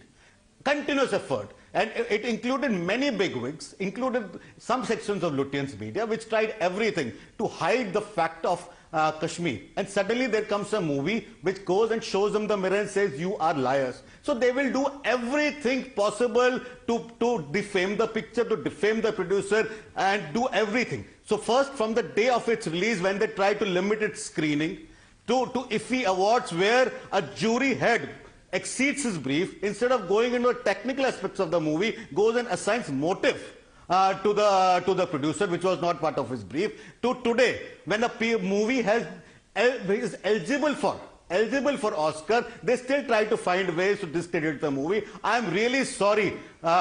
Even if he doesn't win an Oscar, it doesn't make a difference, because for us, he has already won the Oscar the day movie came out, the movie was produced. Because he has shown you the truth, and if it is uncomfortable, so be it.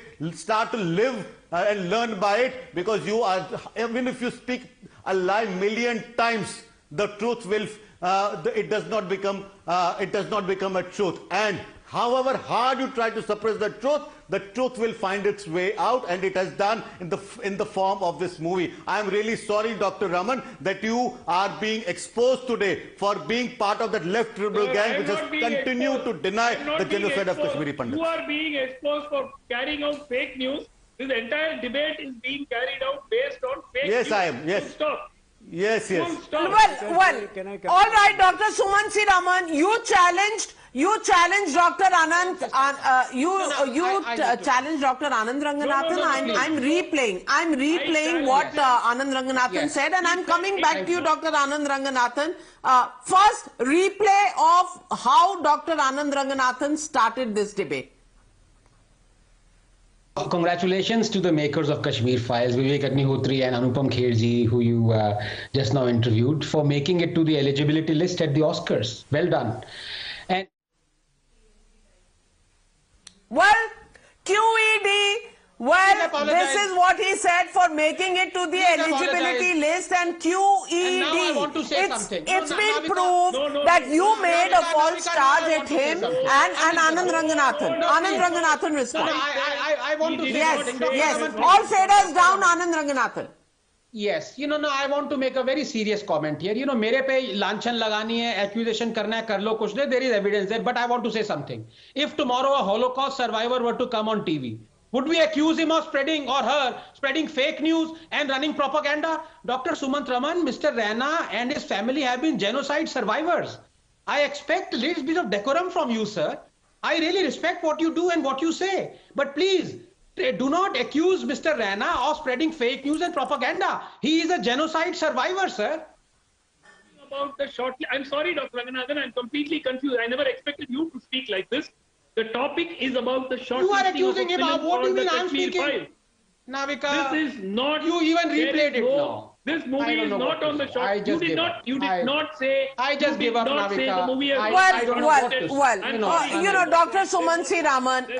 Suman Raman, let the viewers be the judge of who's right on this one. But let me get in Majid Haidari. Majid Haidari, for 32 years, truth was suppressed. And when the film came out, all sorts of charges were made. It's vulgar, it's propagandist, it is inciting hate, and it is lies. God knows what all. I want to ask you, Majid Haidari, today would you want to congratulate Vivek Agnihotri and Anupam Kherji? Navika Sahiba, firstly that we have two learned doctors on the show, so I am reminded of a very famous Sufi saying that Hanuz Dilli Dur ast, aur abhi Dilli dur hai. this movie, through BJP's hand-holding, has made some baby step towards the eligibility for Oscars, not any nomination, not any shortlist. But yes, the Oscars has no category for communal hatred. The Oscars has no category for vulgar propaganda. And why I say so? Because Kashmir Files ke nafrat ke besharam rang kahan dekha Oscar walon ne. This movie is not about the pain of Kashmiri Pandits or their plight or their tragedy. This is essentially about poisoning the Hindu-Muslim harmony in our country. And no, who is supposed to certify that? Who is supposed to certify the pain? आपको तो pen 1990 में भी नहीं दिखा था, आपको तो 32 सालों में वो पेन नहीं दिखा, आपको आज कहां से देखेगा? अमित रैना और उनकी फैमिली और उनके जानने वाले लोग जो है, उन्होंने जो सफर किया, उसका सर्टिफिकेट आप देंगे या अमित रैना देंगे? Amit Raina, he's saying it is a film which is communal and all this did not happen. Exactly what Navika Sahiba, I feel their pain, I see their pain because Kashmiri Pandits have been on protest for the last 270 days. They are not being given salaries by the JNK government. They are literally begging for rights, literally begging for water. Let government from amongst their community coming here to defend. Let government do the work. You do your work. When are you going to get up and say, I am sorry? I am sorry for what has happened to you. For what I have done starvation by the government. I speak for them. I am sorry. I demand justice for them. Why is BJP not giving them justice? They don't need movies. They need justice. And blaming a movie which shows the truth. Kashmiri पंडित भाइयों को picture नहीं चाहिए, इंसाफ चाहिए. मेरे पंडित भाइयों को इंसाफ दो. चुल्लू पर पानी तो रख सकते हो, शर्म तो रख सकते हो. आज 32 सालों से हमने धर्म के नाम पे आपके साथ जो किया है, we apologize for that.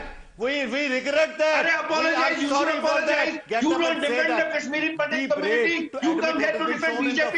This is a shame on you. You get up and say, मेरे पंडित भाइयों देखो how he is defending the government. You get up and say that.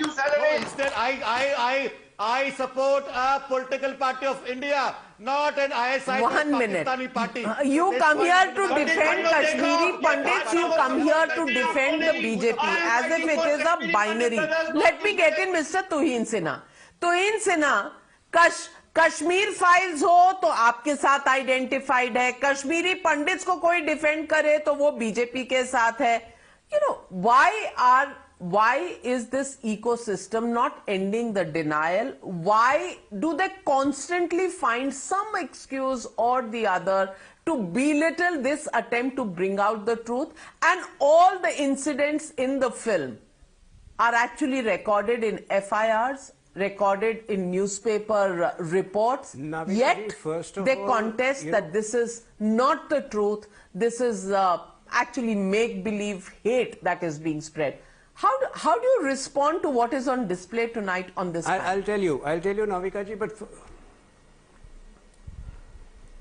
first of all, Navika ji, it's very sad that we have allowed Sumant C. Raman to confuse everybody. I will solely go by the tweets of Vivek Agnihotri and Anupam Kher today, and both of them specifically use the word shortlist. So unless you and other media houses conclusively prove it otherwise, I would go by shortlist as of now.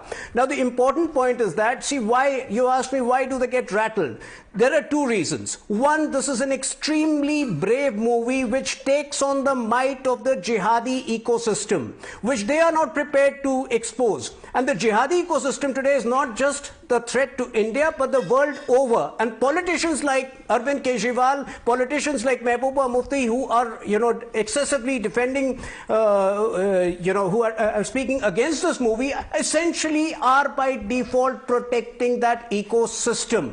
That is the core issue over here. The problem over here is that you may have problems with the script of the movie. It may be slightly exaggerated. But the point is that so far, the woke system was used to romanticizing terrorists every time Bollywood spoke about every time Bollywood dwelt upon Kashmir.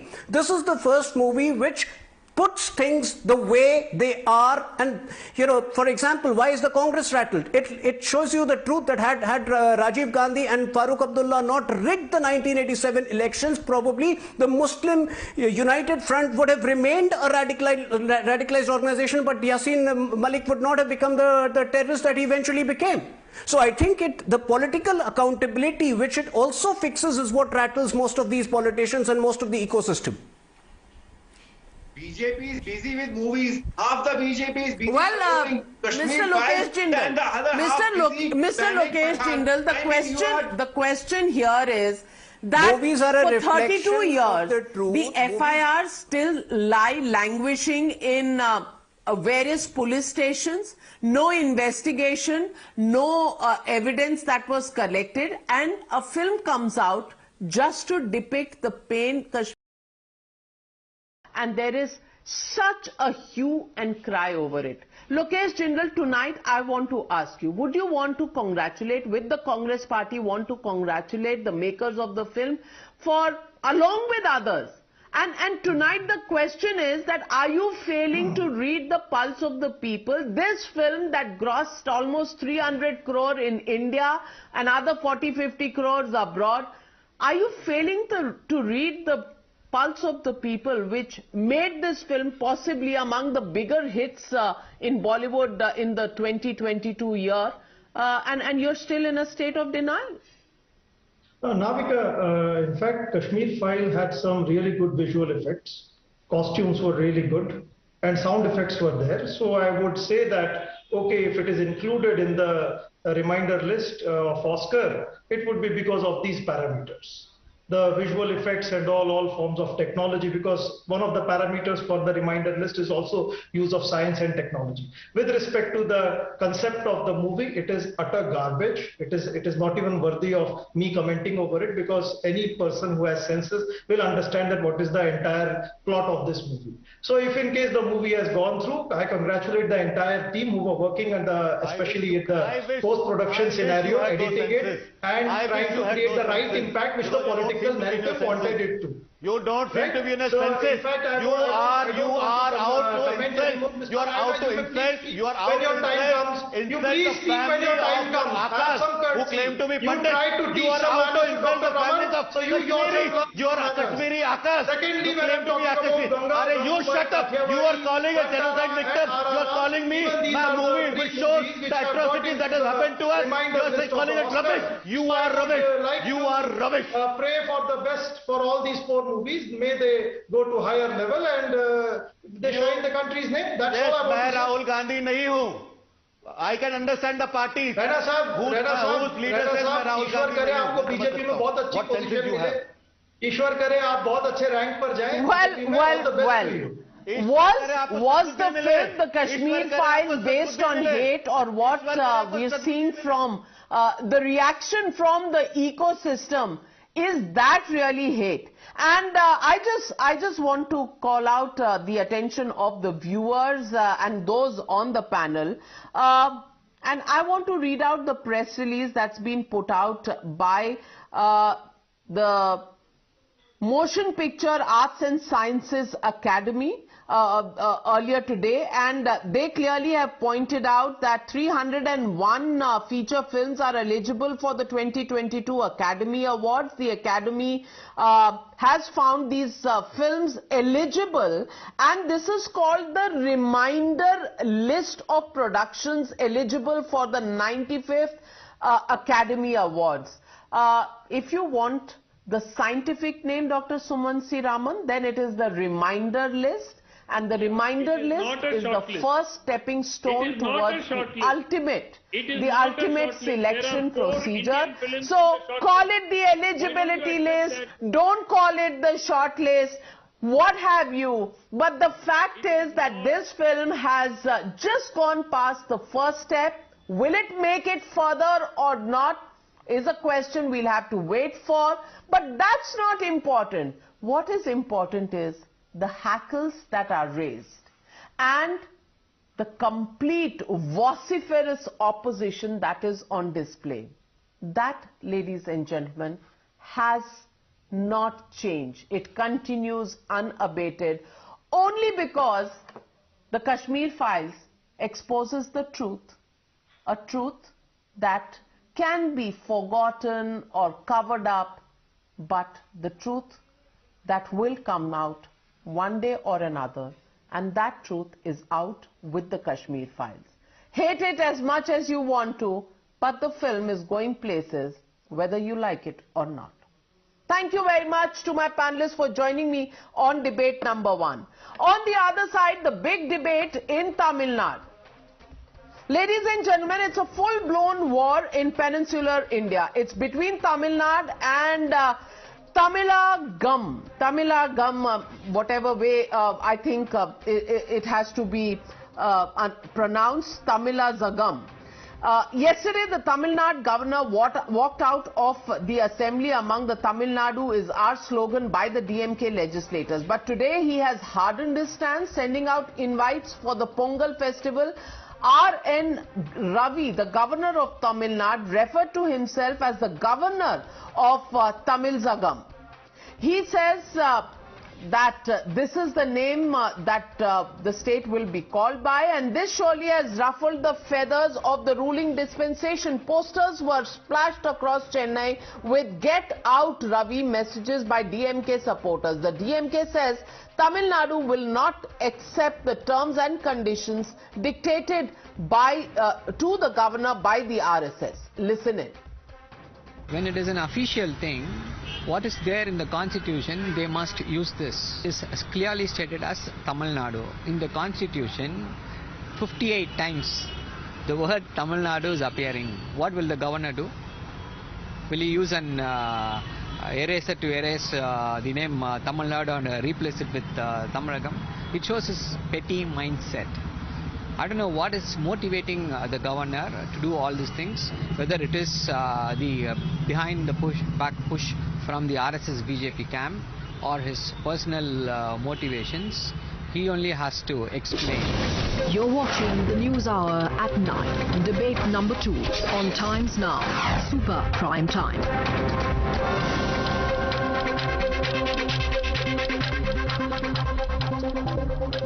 And joining me on the debate tonight is Vinod Selvam, spokesperson of the BJP from Chennai. Also joining me is Salim Dharanidharan, who is the spokesperson of the DMK. And I want to ask the DMK spokesperson, what do you find so objectionable in the invites that have gone out, in the governor's so-called reference to Tamilagam in these invites? What is so objectionable?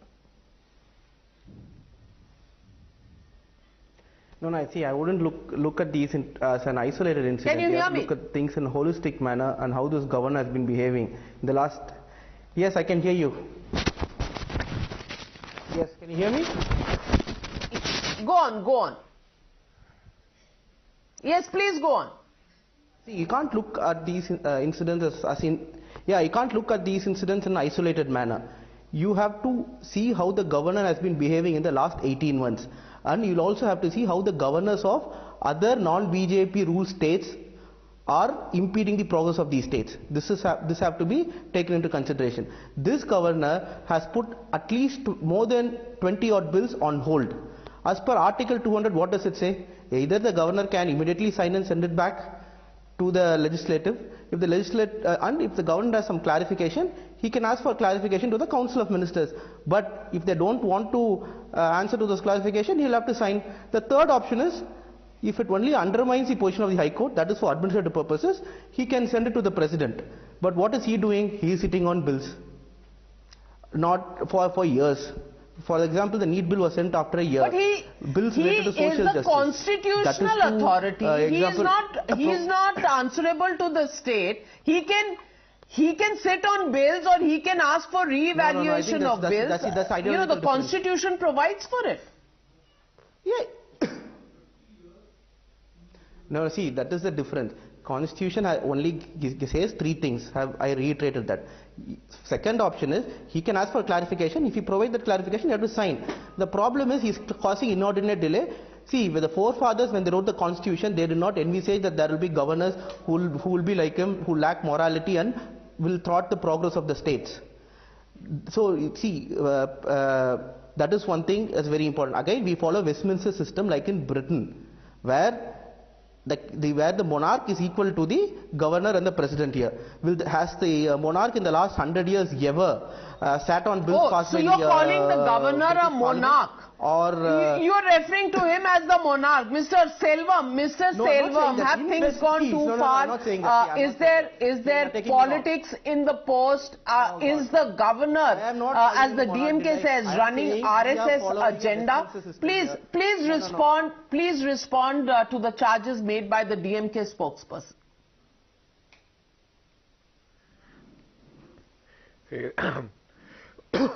Sorry.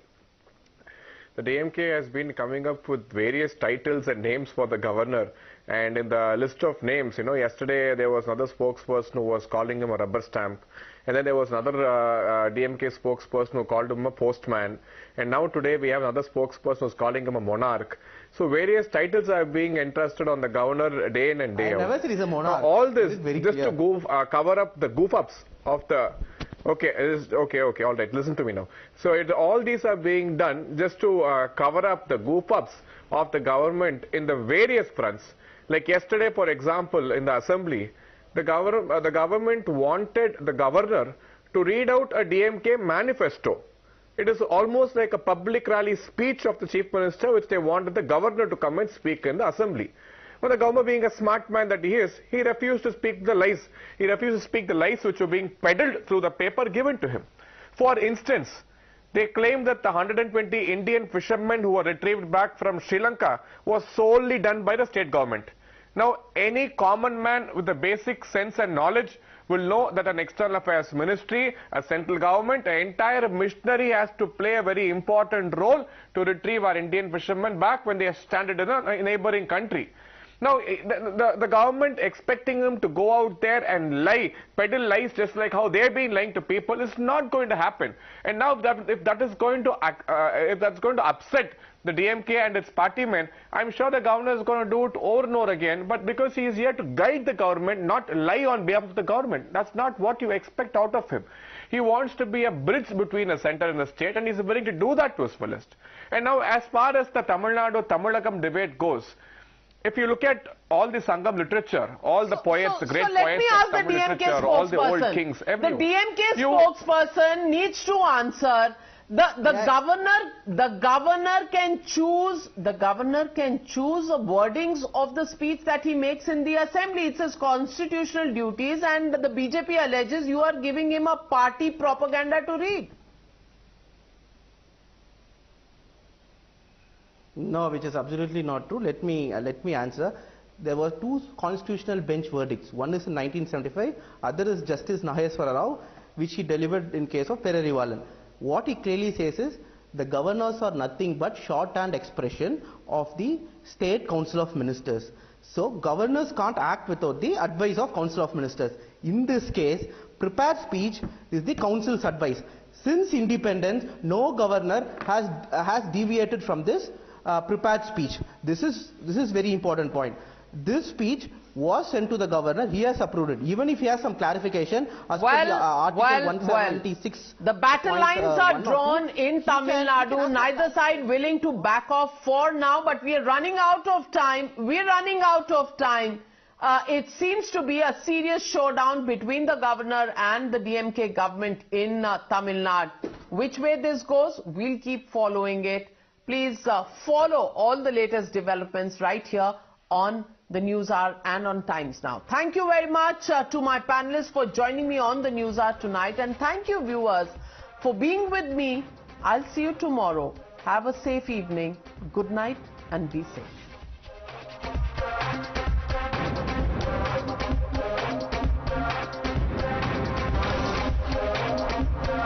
You were watching the News Hour at 9.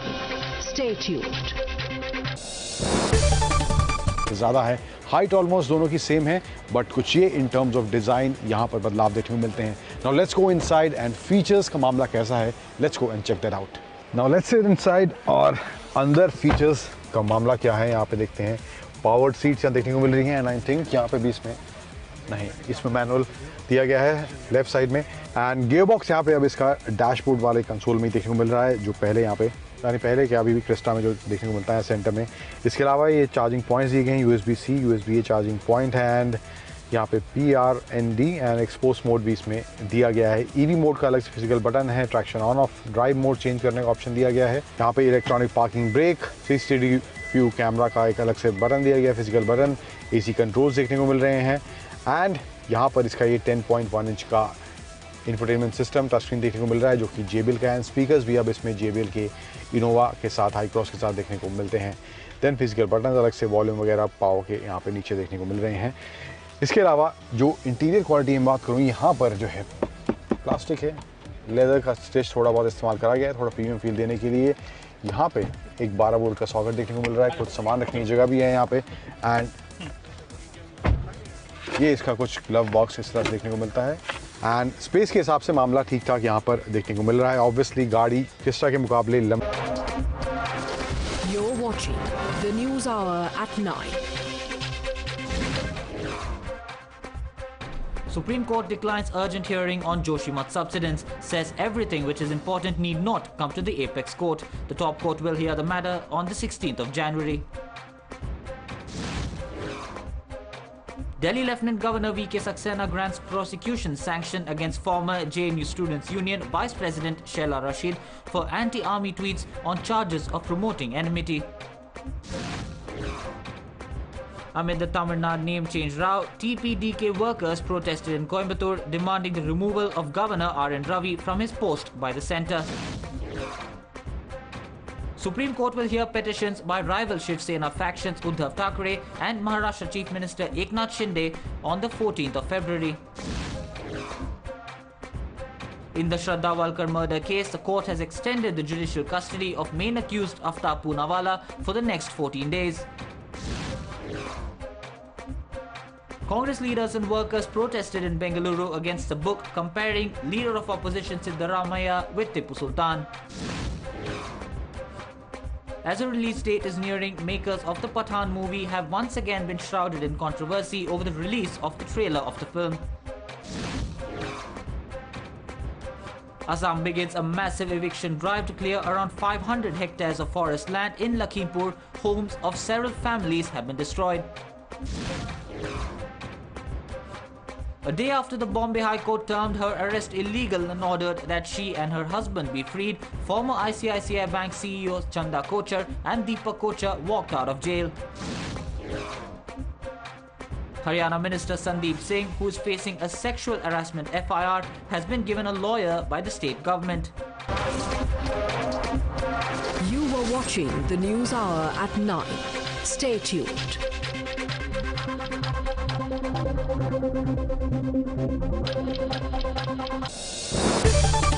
भी है, wheel base ज़्यादा है। And यहाँ पर आए steering पर तो round steering है, लेफ्ट साइड में इंफोटेनमेंट सिस्टम कंट्रोल करने की buttons, voice command, volume controls, track आगे पीछे करने एंड कॉल कनेक्ट डिस्कनेक्ट का ऑप्शन दिया गया है। क्रूज कंट्रोल यहाँ देखने को मिल रहा है, लेन असिस्ट यहाँ पे देखने को मिल रहा है। एंड इसके अलावा टोयोटा इसमें ब्लाइंड स्पॉट मॉनिटरिंग यहाँ पे ORVM में ये भी देखने को मिल रहा है। तो सेफ्टी फीचर्स भी पहले से ज़्यादा जो इनोवा क्रिस्टा में देखने को मिलते थे, अब इस नई इनोवा हाई क्रॉस में टोयोटा ने देने की कोशिश करी है। देन मोड भी यहाँ चेंज कर सकते हैं। देन डोर्स पे आए तो यहाँ पे ऑब्वियसली पावर विंडो कंट्रोल्स दिए गए हैं। एंड यहाँ पे सीट के लिए मेमोरी हाल ही में इसका लॉन्च हुआ था। ये है BYD की Atto 3 और क्या परफॉर्मेंस, क्या रेंज, क्या डिजाइन, क्या फीचर्स BYD अपने इस इलेक्ट्रिक व्हीकल में दे रहा है, उन सभी के बारे में मैं आपसे बात करने वाला हूं इस वीडियो में। और वीडियो के अंत में हमेशा की तरह बात करेंगे 3 धांसू और 3 नॉट सो धांसू एलिमेंट्स मुझे क्या लगे इस BYD Atto 3 के बारे में। तो चलिए शुरुआत करते हैं।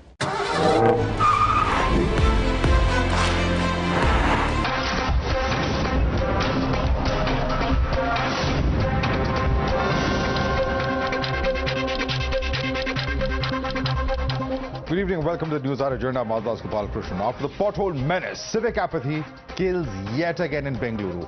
A mother, Tejaswini, and a 2.5-year-old son, Vihan, were crushed to death after reinforcement iron rods for the construction of a metro pillar crashed onto them. The trauma for the family doesn't end there. Two other family members who were also traveling on a scooty on which the metro structure came crumbling down have sustained injuries in the incident. Shockingly, these deaths come in the midst of a high decibel political war over Tipu Sultan in the state, prompting one to ask, do only votes matter to the political leaders and not the lives of citizens? 10 बजे 5 minute पर एक two wheeler पे एक family आ रहा था, wife, husband और एक बच्चे के साथ आ रहे थे। एक हफ्ते से ये पिलर गिरने का सूचना दे रहा था। हमने बताए थे, डिपेंड अपन जो भी ऑफिसर थे उनको पूरा बताए थे। वो नेग्लिजेंस की वजह से, उनके प्योरली नेग्लिजेंस की वजह से आज एक माँ और एक बच्चे की मौत हुई है। इसका मौत का जिम्मेदार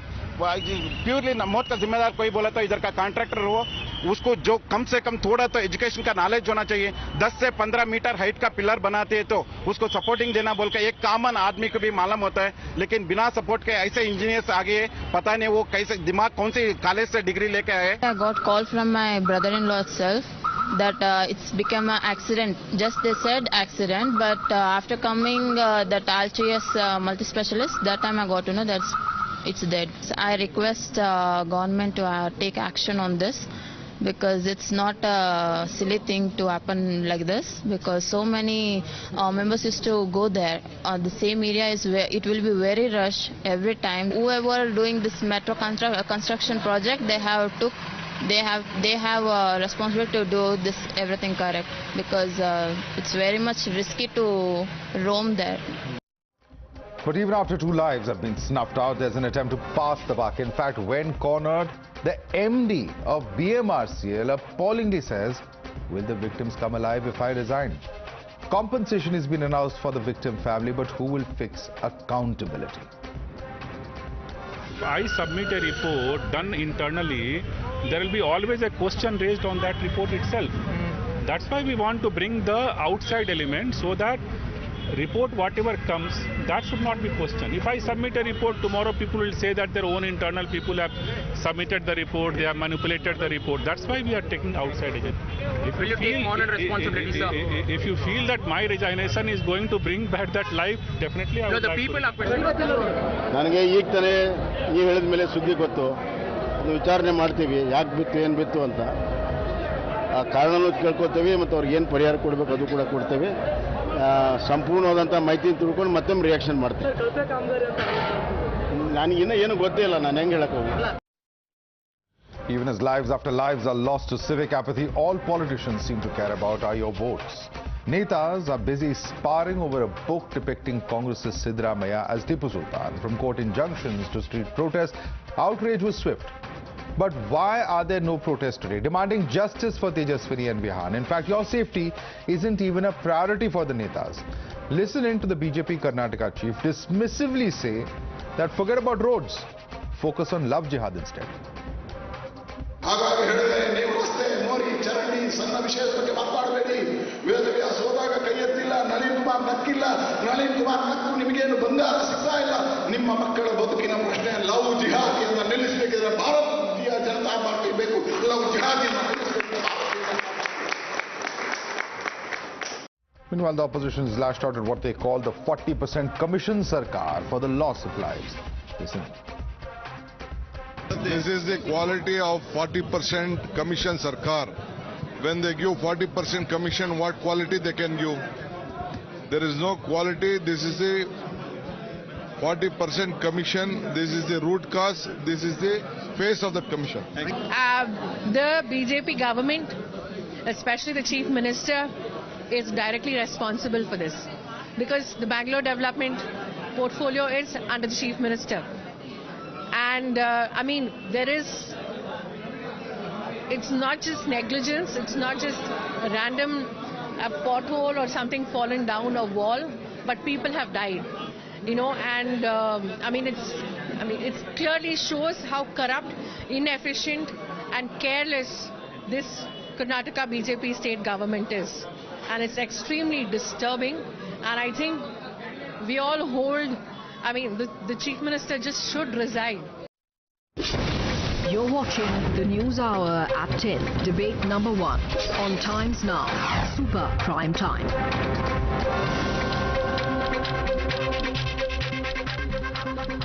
Joining us on the show today are Sanju Verma, national spokesperson of the BJP. Ganesh Karnik is a state spokesperson of the BJP. We also have with us Syed Aslam Pasha, who is a spokesperson of the JDS. Bhavna Ramana is an actor and a leader of the Congress party. I'm going to start with Sanju Verma. Sanju Verma, how is it possible that, you have a situation where for 1 week people were warned that yes, there is a structure that is weak, that it can collapse, yet no action is taken? Yet there is absolute apathy from the authorities that are responsible from the construction. Both the construction company and the BMRCL did nothing. Had they acted in time, these 2 lives could have been saved. And that is the unfortunate story that is coming out time and again from Bengaluru, whether it's potholes, whether it's deaths because of this kind of collapsing infrastructure. None of this can be acceptable in any modern city of India today. But it's happening on ground. Absolutely. Madhav, I completely agree with you. What you've said absolutely resonates with each of us cutting across political ideologies. Apart from being the national spokesperson of BJP, I would like to believe I'm a righteous citizen as well. And I think we need to demand accountability from concerned governments. I just have this to say that the Indian Institute of Science has been called in to initiate an independent technical inquiry. I heard Anjum Parvez, the head of BMRCL, on your channel. I've also heard Yashwant Rao Chavan, the spokesperson of BMRCL. And what has come out clearly from the BMRCL is A, there will be heads that will roll without any ifs or buts whatsoever. B, any Nama Metro project goes through a technical audit, it goes through a safety audit, it goes through a financial audit, it goes through a quality audit. Despite having 3 to 4 quality audits and safety audits, how is it that this scaffolding, which was about to be Sanju removed Verma, and was held by what is most shocking today, and it pains me to say this, that you have somebody who is the MD of the BMRCL. You have the MD of the BMRCL, after 2 deaths have taken place under his watch, has the audacity to come out and say that if I resign, will the 2 dead persons come alive? How shockingly insensitive can this person get? He may be a career bureaucrat, he may be a technocrat, it doesn't matter. But that is the level of unaccountability that we are seeing today in Bengaluru. It's absolutely shocking. It's there before your eyes.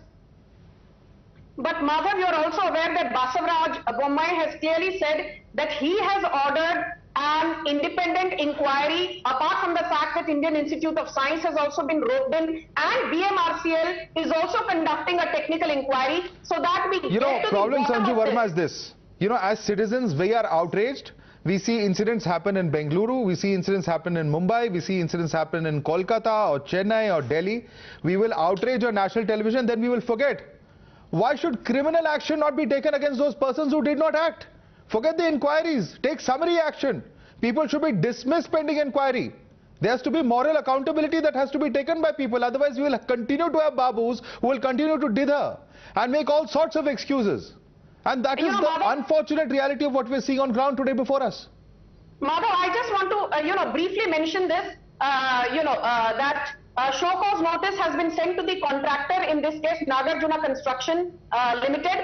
2 engineers on site, FIRs have been lodged, wide sections 337, 338 and 304 of the IPC. I am not saying that just registering an FIR against the engineers on site or sending a show cause notice to Nagarjuna Construction is the end of the story. No, we need accountability, and I'm sure Basavaraj Bommai, who believes in good governance, will get to the bottom of this and ensure that if there is criminal negligence, if there is any proof of that emerging, the necessary action will be taken and heads will roll at the highest levels. But I want to bring in Syed Aslam Pasha, and before I go across to other panelists, I want to remind our viewers that this is also an interactive show. We want you to call us, express yourself, because this is absolutely shocking, the state of affairs in Bengaluru today. Is this acceptable? Leave alone smart cities. We don't have people who listen to suggestions when pillars are falling down. An innocent family has been destroyed today. A mother, a child have lost their lives for absolutely no reason except for criminal negligence of the individuals who did not act in time. And had they acted in time, these lives could have been saved. And it doesn't matter if it's the BJP in power in Karnataka. It doesn't matter if it's the JDS or Congress in Karnataka. The fact is that this is a city where infrastructure has been creaking for the last 2 decades, where people have been crying themselves hoarse. And in that light, says Aslam Pasha, you may want to fix accountability with the BJP today for this particular incident, but the fact is that all political parties are guilty of doing just this, lip service for a city that should perhaps have the most gleaming and most modern infrastructure. Unfortunately, it's lagging behind very sadly only because of the inaction of politicians and political parties of all hues, including yours.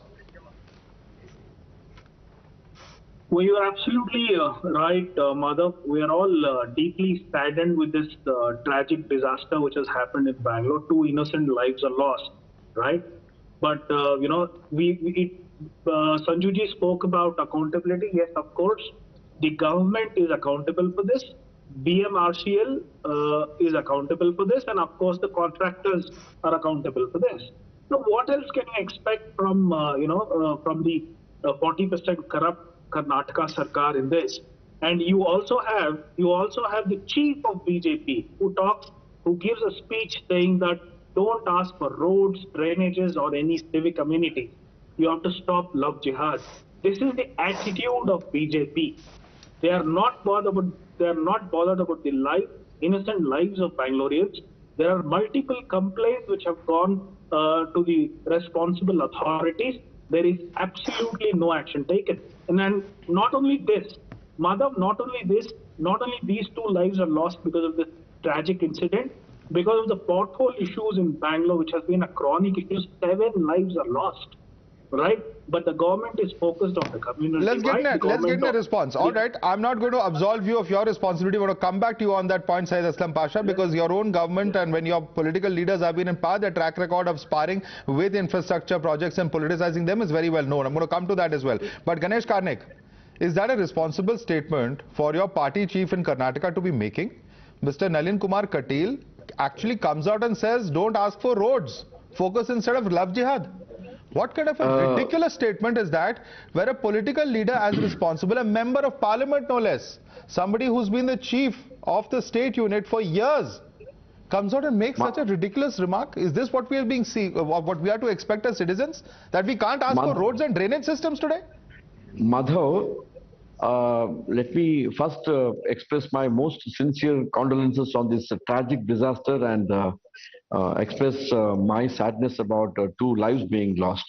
Whoever it is responsible, we have to fix them. And to that extent, the government has initiated certain inquiry and they have announced some compensation towards the bereaved. And I don't think this can simply satisfy anybody for that matter, but as a responsible government, the Honorable Chief Minister has immediately acted on this. Accident is an accident. It is a very tragic accident. It is a disaster.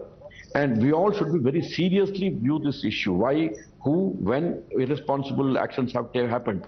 This is one part.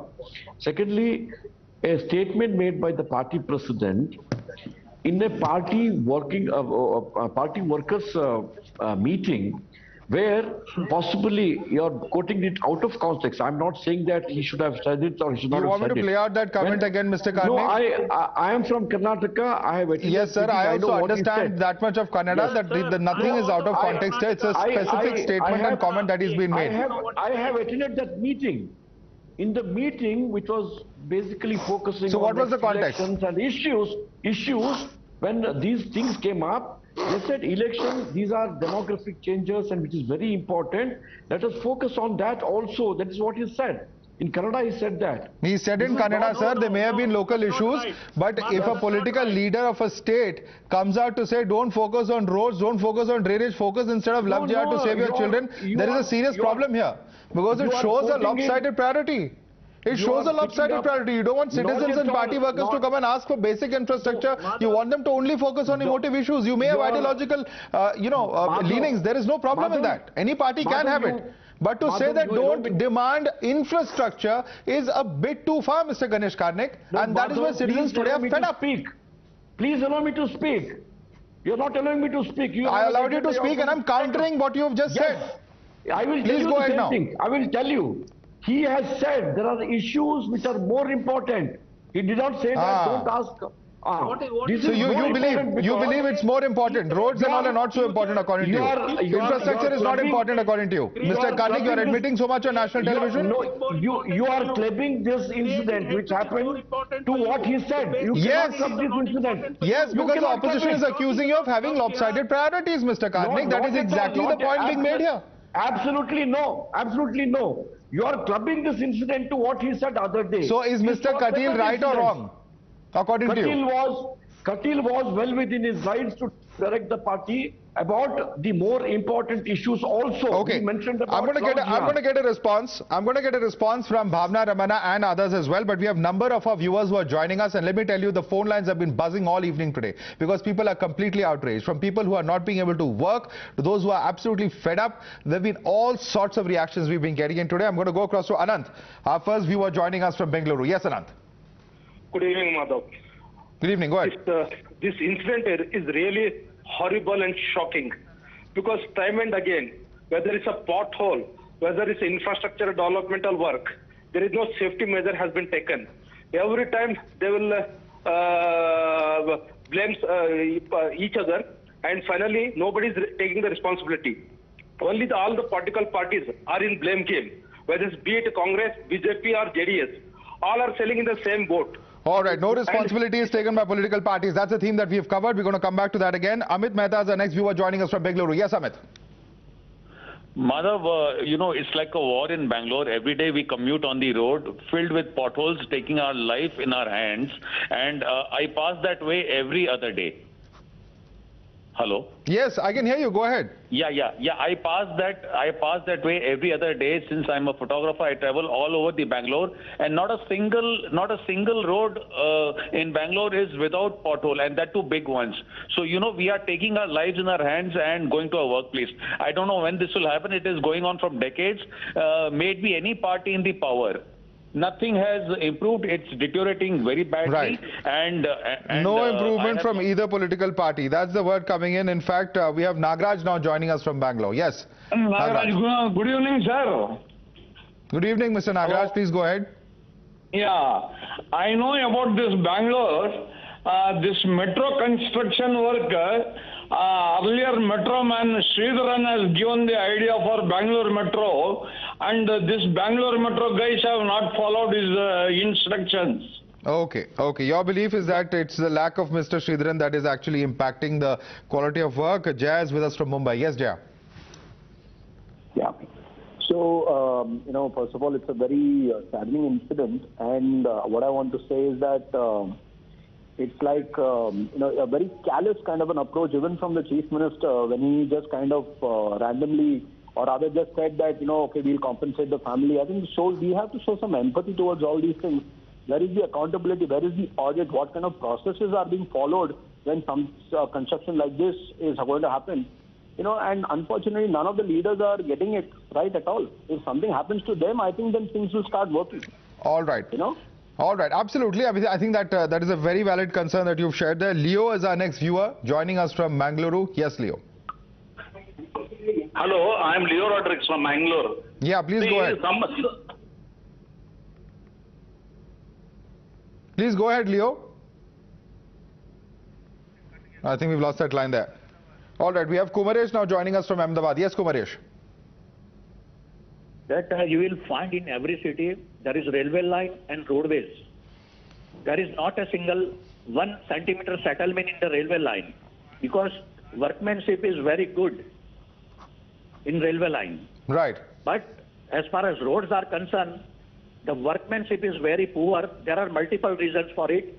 First is that contractor is given to the person who knows politician rather than to know how to build a road. Right. They are outsourcing the contract to the subcontractor at the rate of 10% commission, 25% commission. Well, So absolutely. That's the allegation being made politically as well, that this is because of corruption that we are seeing this happening on ground. Next viewer joining us is Anand, and then I go right back to our panelists. Yes, Anand.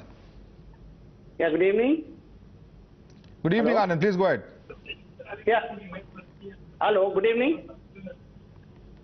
Yes, please go ahead, Anand. We can hear you. You're live on national television. Go ahead. Yes, sir. Basically, I am from Bangalore. it is a very concern that we are finding all the roads are damaging maximum. It is not a blame game for this. Basically, we have to give the infrastructure in India with a good road, means because our taxpayer money is going to there for their construction and everything. Why the people are not there to support the system? Everyone should support, na? Absolutely. Only blaming cannot be done. BJP done, Congress done, or this done, that. Politician doesn't travel. Everyone is traveling on the same road, na sir? In Bangalore, everywhere. Absolutely, I agree with you. It's the same infrastructure for everyone, but unfortunately, we even find politics in this. Unfortunately, the will to ensure that citizens don't lose their lives does not seem to be there. That's the unfortunate reality, Mr. Anand. But I'll have to leave it there for the moment. Let me quickly go right back to our guests. And before I go across to Bhavna, quick response from you, Ganesh Karnik. Here you have the citizens of Bangalore who are battling traffic every day. Here you have the citizens of Bangalore who are battling toxic fraud. Sanju, I'm just going to come to you because these are questions that Ganesh had addressed. And I want to pose these questions out. You have people who are dying because of the potholes, the lack of roads, and you want citizens to accept a political leader's statement that this should not be their priority. Well, why not, sir?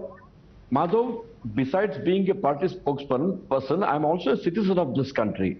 I do appreciate the concern of the people. In Bangalore and in many other cities, we have this infrastructure problem. Definitely it is there. It is right that you have taken up issues on this particular drastic incident which happened this morning. But, you know, clubbing it with many other political angles is not the right thing. Now, we need to bring in we need to bring in checks and balances to ensure that these laxities will not happen in the future. You've been in the government for more than 4 years now. No, not 4 years. What about it? No. Again, see, blame game starts. Now, when people are losing their lives, sir, what are the checks and balances we are talking about, Mr. Karnik? And isn't this too little too late? And why isn't this already in place? No. See, Metro... It's your responsibility to ensure safety and security of citizens. Okay, let him speak, Aslam Pasha. You've got a turn, let him speak. I'm going to come back to all of our other panelists as well. Make your point. Ganesh Karnik, why should citizens not be demanding this accountability? Surely we cannot expect this sad state of affairs where there is a leaning tower, people are warning the authorities for a week, and that tower falls and kills people. I mean, this is a shockingly lax state of affairs. I totally agree with what you're saying. I totally agree with what they're saying. But incident has happened today. Today, CM has ordered an inquiry. He has dispensed with the compensation package. He has suspended 2 engineers, and inquiry is being ordered. Unfortunate reality, sir, of India is that incidents happen, inquiries happen after that. Nobody takes measures in time. And I want to bring in Bhavna on that point. Bhavna Ramana, you know, it's very well to blame the BJP, and you can do so. You can hold them accountable. But the point is that when it comes to infrastructure in Bengaluru, it is equally the Congress and JDS that have to blame for the sorry state of affairs. Because things have been as bad as they are for the last 20 years. They've really not improved. Because we have taken up this issue on behalf of the people today. It is not for the party or by the party, political parties. So I'm really thankful to you because to speak on behalf of the people and the citizen of this country. Another thing is, I come from the same place where Ms. Tejaswini, one who has lost her life, that she is from. The Bangalore is full of a lot of people who migrate from the 2-tier cities for the livelihood, and they're really distant from their own native place. And this is a place that is completely heartening, you know, because there's nobody to take care of them. It's not a city where they really belong to. They're really coming for their work. They're really coming for their livelihood. So that is where actually all the political leaders and the government has to be really proper and appropriate, because it is their duty and their responsibility to look after the people who are really coming for their livelihood. It's not just there to fill their own stomach, they're also giving back to the country by paying the tax. This is so sad because it's becoming every day, and I live here in such a shame to the nation and such a shame to all our Kannadigas also who've been living here in this land itself, you know, one who really loves it and we want to be living here. And this, I really take it to my heart, you know, it's really sad. And that too, Metro, As somebody said, one of the caller, okay, after Mr. Srinivasanji left the place, I think the quality has really gone back. Okay, all right. Well, you know, we can get into all sorts of debates of what has gone wrong, whether it's the poor quality of construction, whether it's corruption, whether it's apathy. It doesn't matter. What matters at the end of the day is that a life has been lost, and this is what the family has been reduced to. Listen in to the father-in-law of the victim. This is what he had to say earlier today. Contractor है, उन्हें tender वाला है, उन्हें क्या पढ़ा नहीं पढ़ा, अनपढ़ा कि कैसा करको ना होना, वो अनपढ़ा सो उसको टेंडर कैंसिल करना मेन इंपॉर्टेंट है कि बोले तो उतना लंबा ये डाले तो चलता है क्या नहीं मंजे अभी सीएम आना वो कॉन्ट्रैक्टर लाइसेंस कैंसिल करको मंजे देना मैं लेके जाता हूँ, बॉडी नहीं लेके जाता हूँ मैं, वो क्या मैं देता हूँ 2 करोड़, मैं देता हूँ उसको 2 करोड़, उन्हें आंखों में वो कैसा मरे वैसे ही मरेंगे, मैं 2 करोड़ देता हूँ, मैं कैसा भी देता हूँ, मेरा पास पैसे नहीं, कैसा भी करके देता हूँ उसको. That's the outrage there, Sanju Verma. That's the outrage of the family members. What would you like to tell them? Because they themselves are saying that rules were not followed, that construction should stop immediately. You know, no amount of inquiry committees or compensation is going to fill the void that's been left in their lives. You know, Madhav, I'm rarely tongue-tied, but as my colleague from Karnataka, Ganesh, said, I think words fail me. Even condolences don't suffice. And, you know, the 20 lakh compensation is just a token gesture. It is not a replacement for the lives lost in this horrific tragedy. But apart from political accountability, Madhav, and I repeat, I'm not shirking away from the accountability of the BJP government in Karnataka. Having said that, I think accountability of the on-site engineers, of the contractor, in this case Nagarjuna Construction, we need to get to the bottom of this. And I just have this to say to the JDS and the Congress. Yes, it is a horrific tragedy. Do we need to politicize? No. But since the opposition has brought in this 40% commission narrative back into this horrific tragedy, let me remind them, it is because it is a BJP-led government in Karnataka. You have Sanju Verma and Ganesh sitting here and taking Madhav's questions without batting an eyelid. Do remember what happened in 2016 when your Minister for Home, KJ George, he was indicted by a police inspector, M.K. Ganapati, who in his suicide note said KJ George is responsible. And what did the Chief Minister Siddaramaiah do? He simply shifted KJ George from the Home Ministry to the Urban Development Ministry. There is no denying the charges of corruption, and we have debated those stories as well. Sanju Verma, I just would say today that two wrongs cannot make a right. I think I would like to focus on the voice of the citizens today who are completely enraged. I'm going to come back to Syed Aslam Pasha and the Congress spokesperson for a response, but let me quickly go across to all of our viewers. First viewer joining us, a number of them calling in from the IT city of Bengaluru. Bhagwan Iyengar is our first viewer. Yes, go ahead. Hello, Madhav. I just live across about a kilometer away, and I have a suggestion for Sanju Verma. Depute Mr. Gadkari for about 3 months in Bangalore, and I think roads will be fixed. Okay. All right. I think that is someone far more serious than Sanju Verma in her organization who would have to take that call, but I have to leave it at that. It's out there in the public domain. Let's go across to our next viewer. Mr. Parmeshwaran is with us. Yes, Parmeshwaran. Hello? Yes, we can hear you, sir. Please go ahead. Yeah, it's so ridiculous that these netas never boss. They sacrifice on everything, not only on this one construction, on everything, whether it is on road or whether it is on anything which comes to their benefit. They'll enjoy the benefits and they'll give the sacrificing the quality, they'll give everything to the public. I'm ashamed to be a Bengaluru. All right. All right. Thank you so much, Mr. Parmeshwaran, for joining us with your views. Uma Shankar is now with us from Bengaluru as well. Yes, Uma Shankar. Hello. Yes, please go ahead.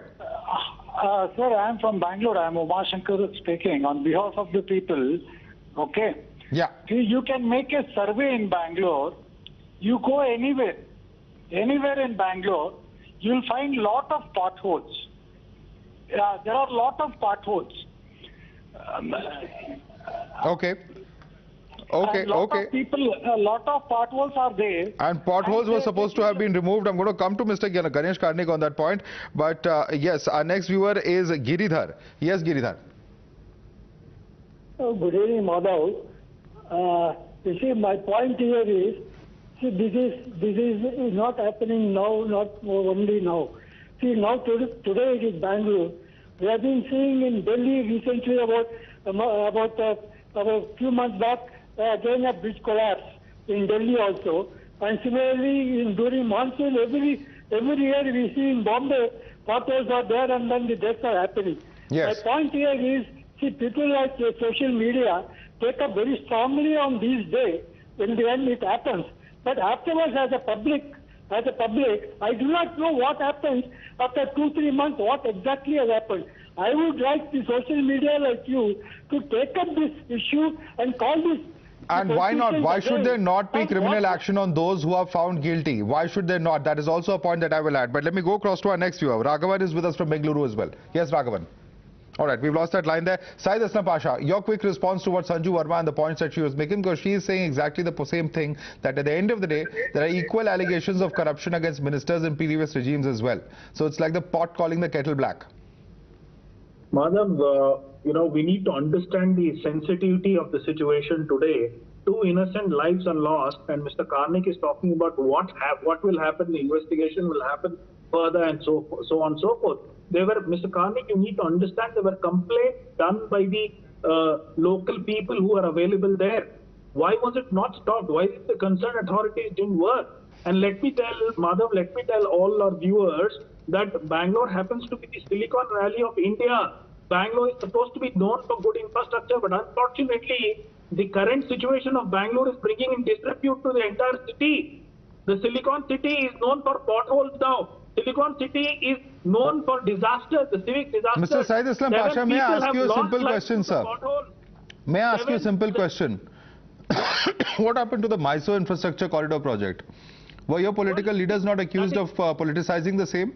Well, is it not a fact that that project was delayed by decades due to the politicking that happened by your political party's leaders who were in an open war with them? So while pointing fingers at today's BJP regime for the poor state of infrastructure, perhaps you should also reflect on and introspect on your own party's performance in the past. Nitin Gadkari ji is the most efficient minister of BJP government. I'm asking about your leaders' past track record. You're talking about Nitin Gadkari. Talk about your own record, sir. Let me just finish now. Like the BJP takes the credit of all the good work. So if you appreciate Mr. Gadkari so much, tomorrow if your party comes to power, will you make Mr. Gadkari the chief minister? If you're so concerned about the infrastructure. It doesn't belong to my party. Of course not. We are focused on the development. We are focused on the civic amenities. We are concerned about the lives of people. Yes, we are concerned about that concern was very much evident, sir. That concern was very much evident when the JDS had the chief ministerial post several times in the recent past. Anyway, let me get in a word from the citizens once again. Ramdas is with us from Bengaluru. Yes, Ramdas. Yeah, see, I travel, I commute every day 3 hours up and down in Bengaluru and find so many potholes. And in the recent times, we have come across, several young boys and girls dying out of these potholes with the two-wheeler. In spite of that, why these politicians can't open their eyes and cover up at least the potholes minimum, which doesn't take time, doesn't cost much money. This is a big disaster. The metro pillar falling. Absolutely. Is probably a huge, courts have intervened, disaster. assurances have been given, but yet the situation remains dire. Before I go across to, in fact, Mr. Karnik for a response on that, Sunil is with us from Bengaluru. Yes, Sunil. Yeah, I'm Sunil here. Go ahead, Sunil. We can hear you. Go ahead. Yeah. Actually, in Bangalore, we have seen that if these political parties keep blaming every other parties, they don't do any developments in the outer areas of the Bangalore. Only keep doing every 6 months. They keep doing the roads on the central business districts, central business areas, but they don't care about outer areas. Even in Outer Ring Road, just 1 month back, I had an accident and I broken my hand and I am sitting at home now. So this is all because of the bad roads and potholes. Okay. Siddharth is also joining us from Bangalore. Yes, Siddharth. Good evening, sir. I see panelists from BJP, JDS, but sadly, Bangalore is in a pathetic state. Yes. And we don't have the basic infrastructure here. And today, if you look at Bangalore, it's in shambles. And I want Bangalore to be a better state, Karnataka to be a better state, rather. Bangalore does not have anything today, sir. We can't even drive our cars.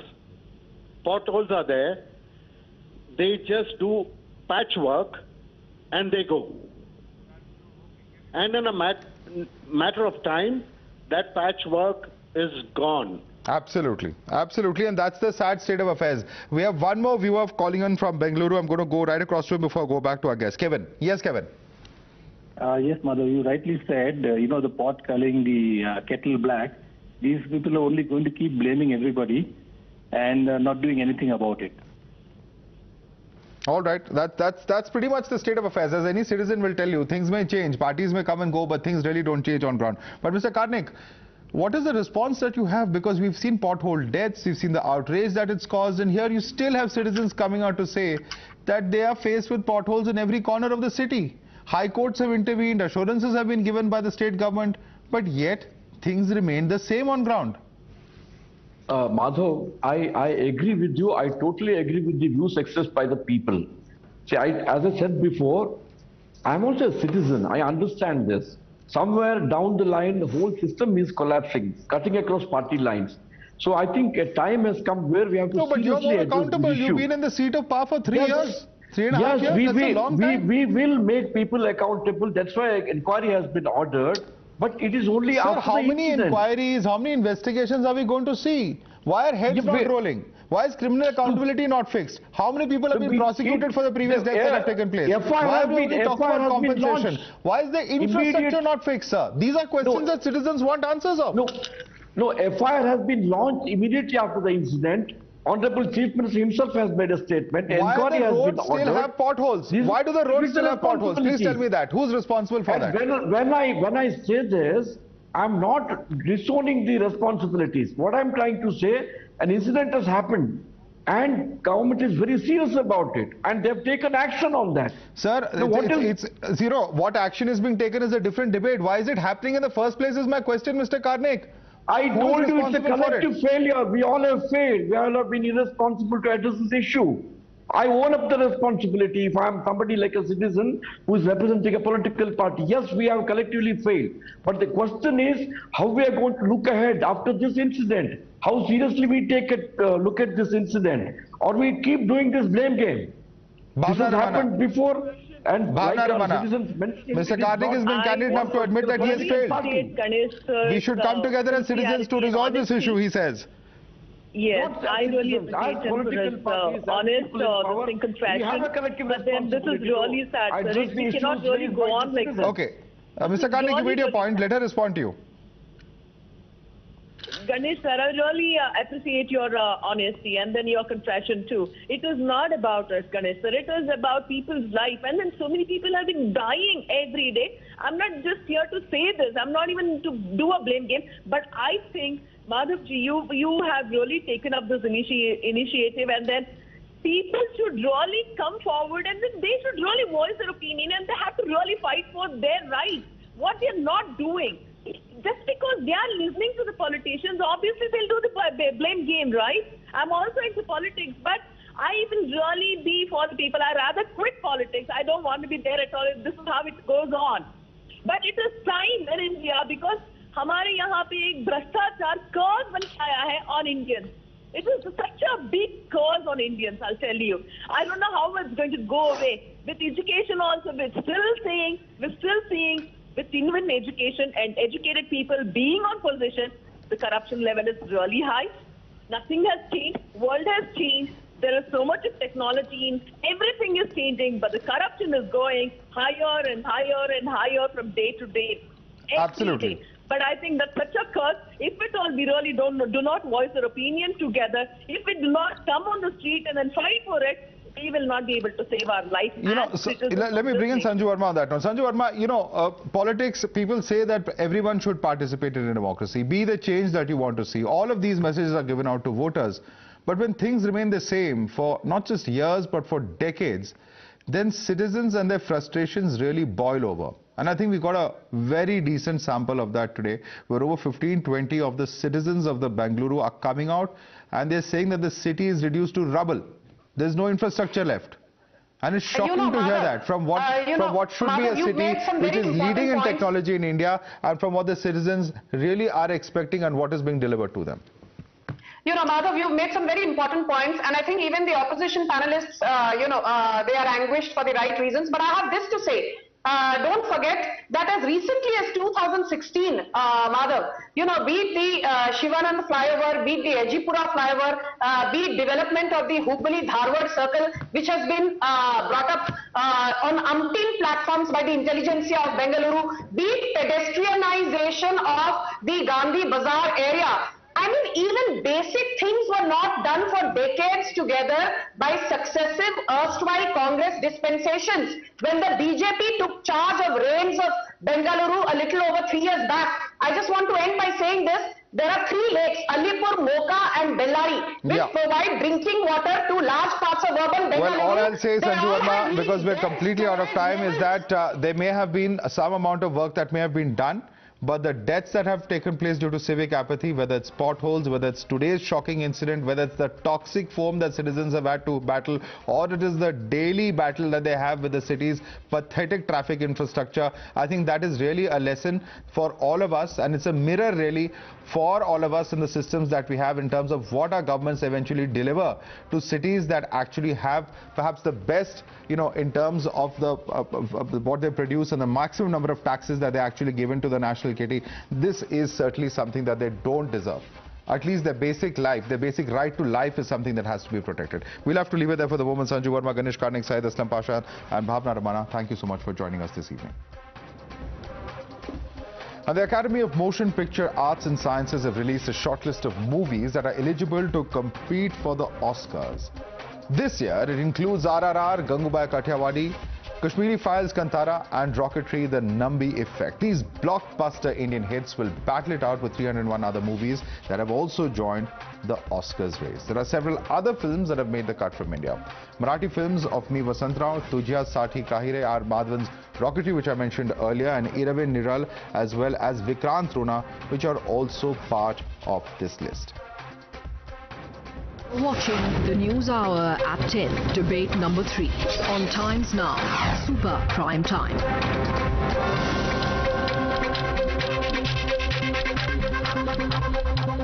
Let's go across to our guest joining us. We have with us R. Madhavan. Mr. Madhavan, thank you so much for speaking to us. Also with us, of course, is Rishabh Shetty. But Madhavan, coming to you first, Rocketry has made it to the shortlist for the Oscars. What does this really mean for the Indian film and cinema industry on the whole? Well, thank you very much. I'm very thrilled that many films from India have made it to the shortlist, and I'm thrilled to see the numbers. And as far as Rocketry is concerned, the entire team is quite dazed, and we feel very rewarded.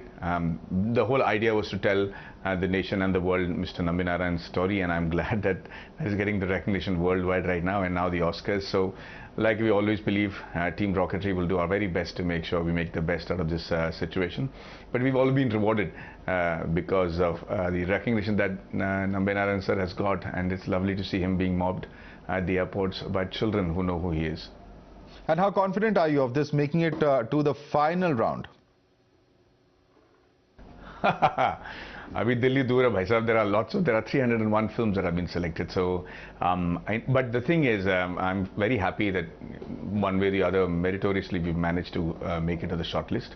We've come this far, so what's the harm in dreaming for the ultimate reward? I'm going to believe that we can make it. I'm going to believe that we can get it, and I'm going to do what it takes to achieve that. And there are 6, Indian movies in that list across states, across languages.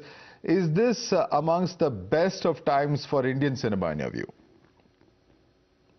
I think it's a revolutionary time for Indian cinema. Not only are we making money with releases worldwide, but we're getting recognition, and this time to get one of the biggest, to be part of one of the biggest awards in the world is truly good recognition. I think true talent is going to shine through in India right now. I have complete faith that we make better films than most films that are being made internationally. We have enough and more stories in our own country that can actually shake the world, and they are actually copying from us. So I think it's about time.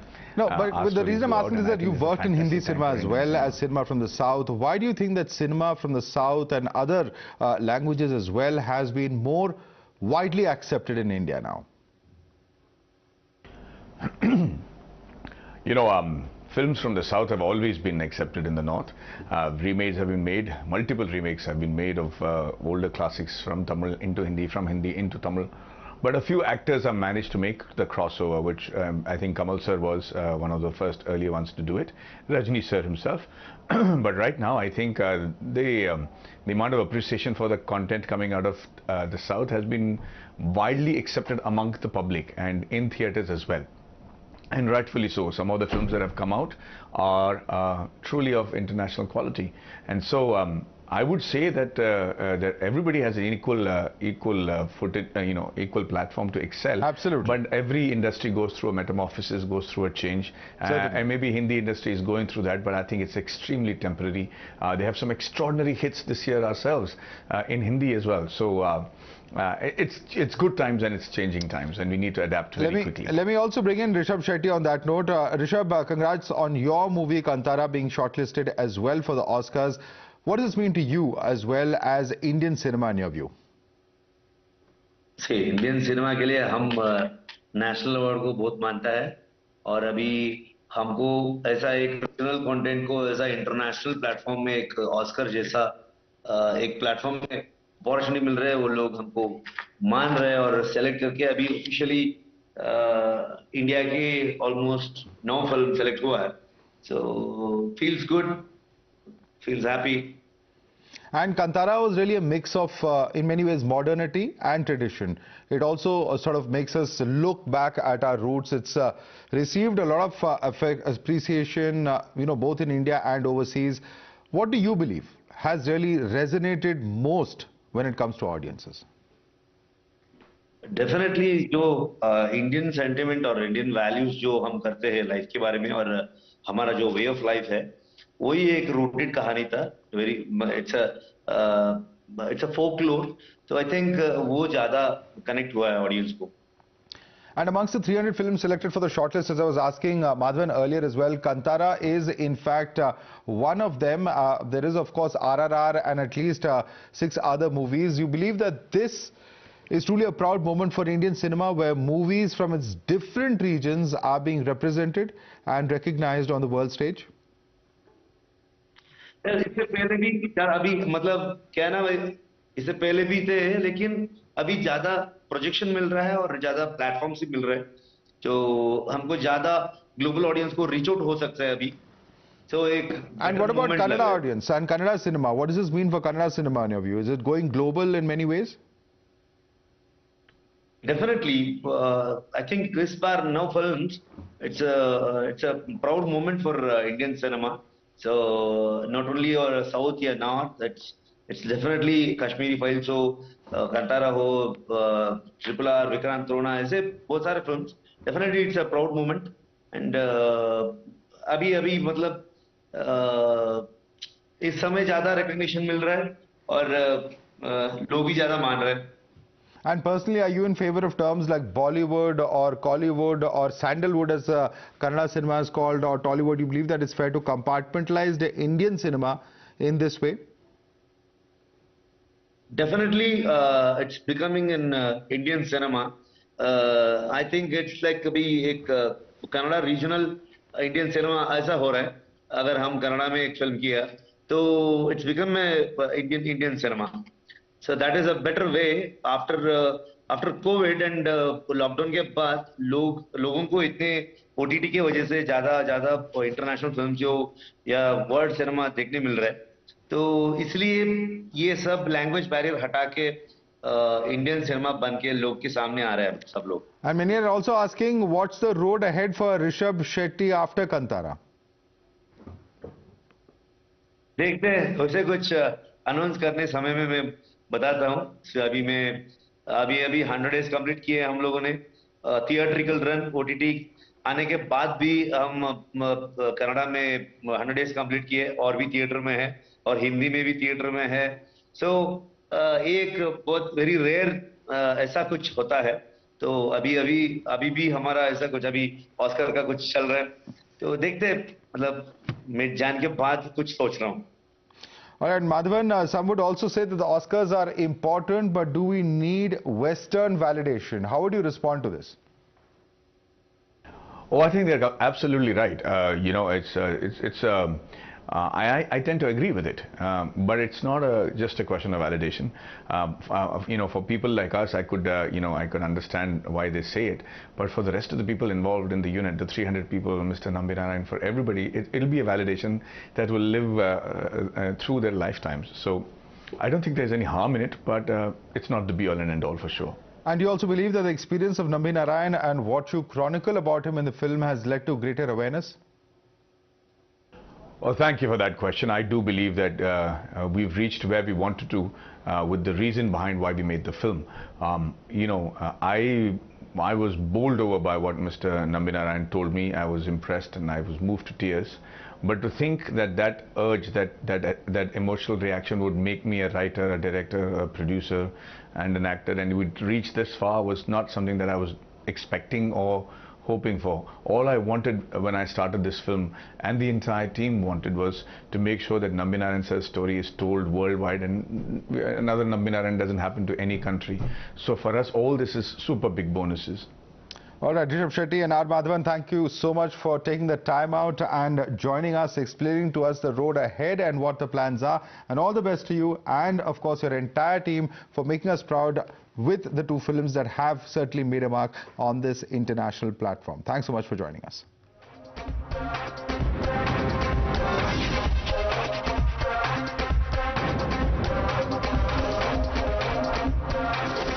The News Hour at 10 will be right back after the break.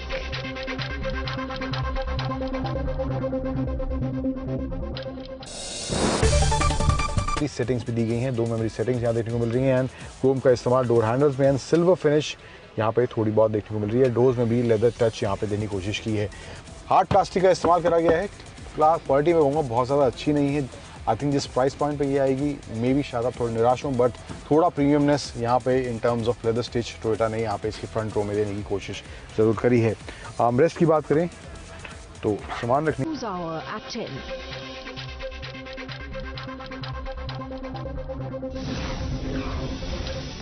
Supreme Court declines urgent hearing on joshimath subsidence, says everything which is important need not come to the apex court. The top court will hear the matter on the 16th of January. Delhi Lieutenant Governor V.K. Saxena grants prosecution sanction against former JNU Students' Union Vice President Shehla Rashid for anti-army tweets on charges of promoting enmity. Amid the Tamil Nadu name change row, TPDK workers protested in Coimbatore demanding the removal of Governor R.N. Ravi from his post by the centre. Supreme Court will hear petitions by rival Shiv Sena factions Uddhav Thackeray and Maharashtra Chief Minister Eknath Shinde on the 14th of February. In the Shraddha Walkar murder case, the court has extended the judicial custody of main accused Aftab Poonawala for the next 14 days. The News Hour at 10 will be right back after the break.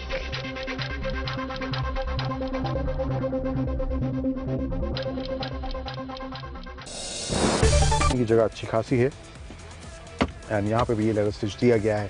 अब front seat जो हैं इसकी ventilated आती हैं. दोनों passenger और driver जो seats हैं वो इसमें अब टोयोटा वेंटिलेटेड सीट्स ऑफर कर रहा है इस इनोवा हाई क्रॉस के अंदर. कप होल्डर्स 2 यहाँ देखने को मिलते हैं एंड बॉटल होल्डर्स भी फ्रंट डोर्स में यहाँ पे देखने को मिल रहे हैं. सामान रखने की अच्छी जगह 2 पॉकेट्स में भी इधर देखने को मिल रही है. The News Hour at 10.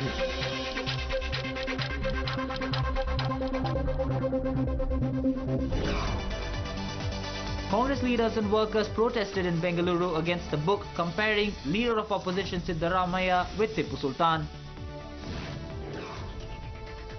As a release date is nearing, makers of the Pathan movie have once again been shrouded in controversy over the release of the trailer of the film. Assam begins a massive eviction drive to clear around 500 hectares of forest land in Lakhimpur. Homes of several families have been destroyed. A day after the Bombay High Court termed her arrest illegal and ordered that she and her husband be freed, former ICICI Bank CEO Chanda Kochar and Deepak Kochar walked out of jail. Haryana Minister Sandeep Singh, who is facing a sexual harassment FIR, has been given a lawyer by the state government.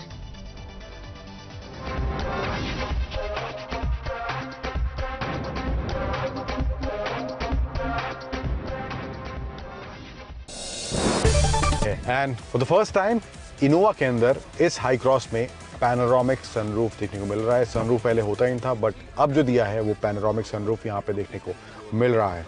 चलते हैं पीछे second row में, space वहाँ कैसा है, let's go and check that out. And यहाँ पे मामला हो जाता है सेकंड रो में थोड़ा एग्जीक्यूटिव क्लास वाला, और पहले से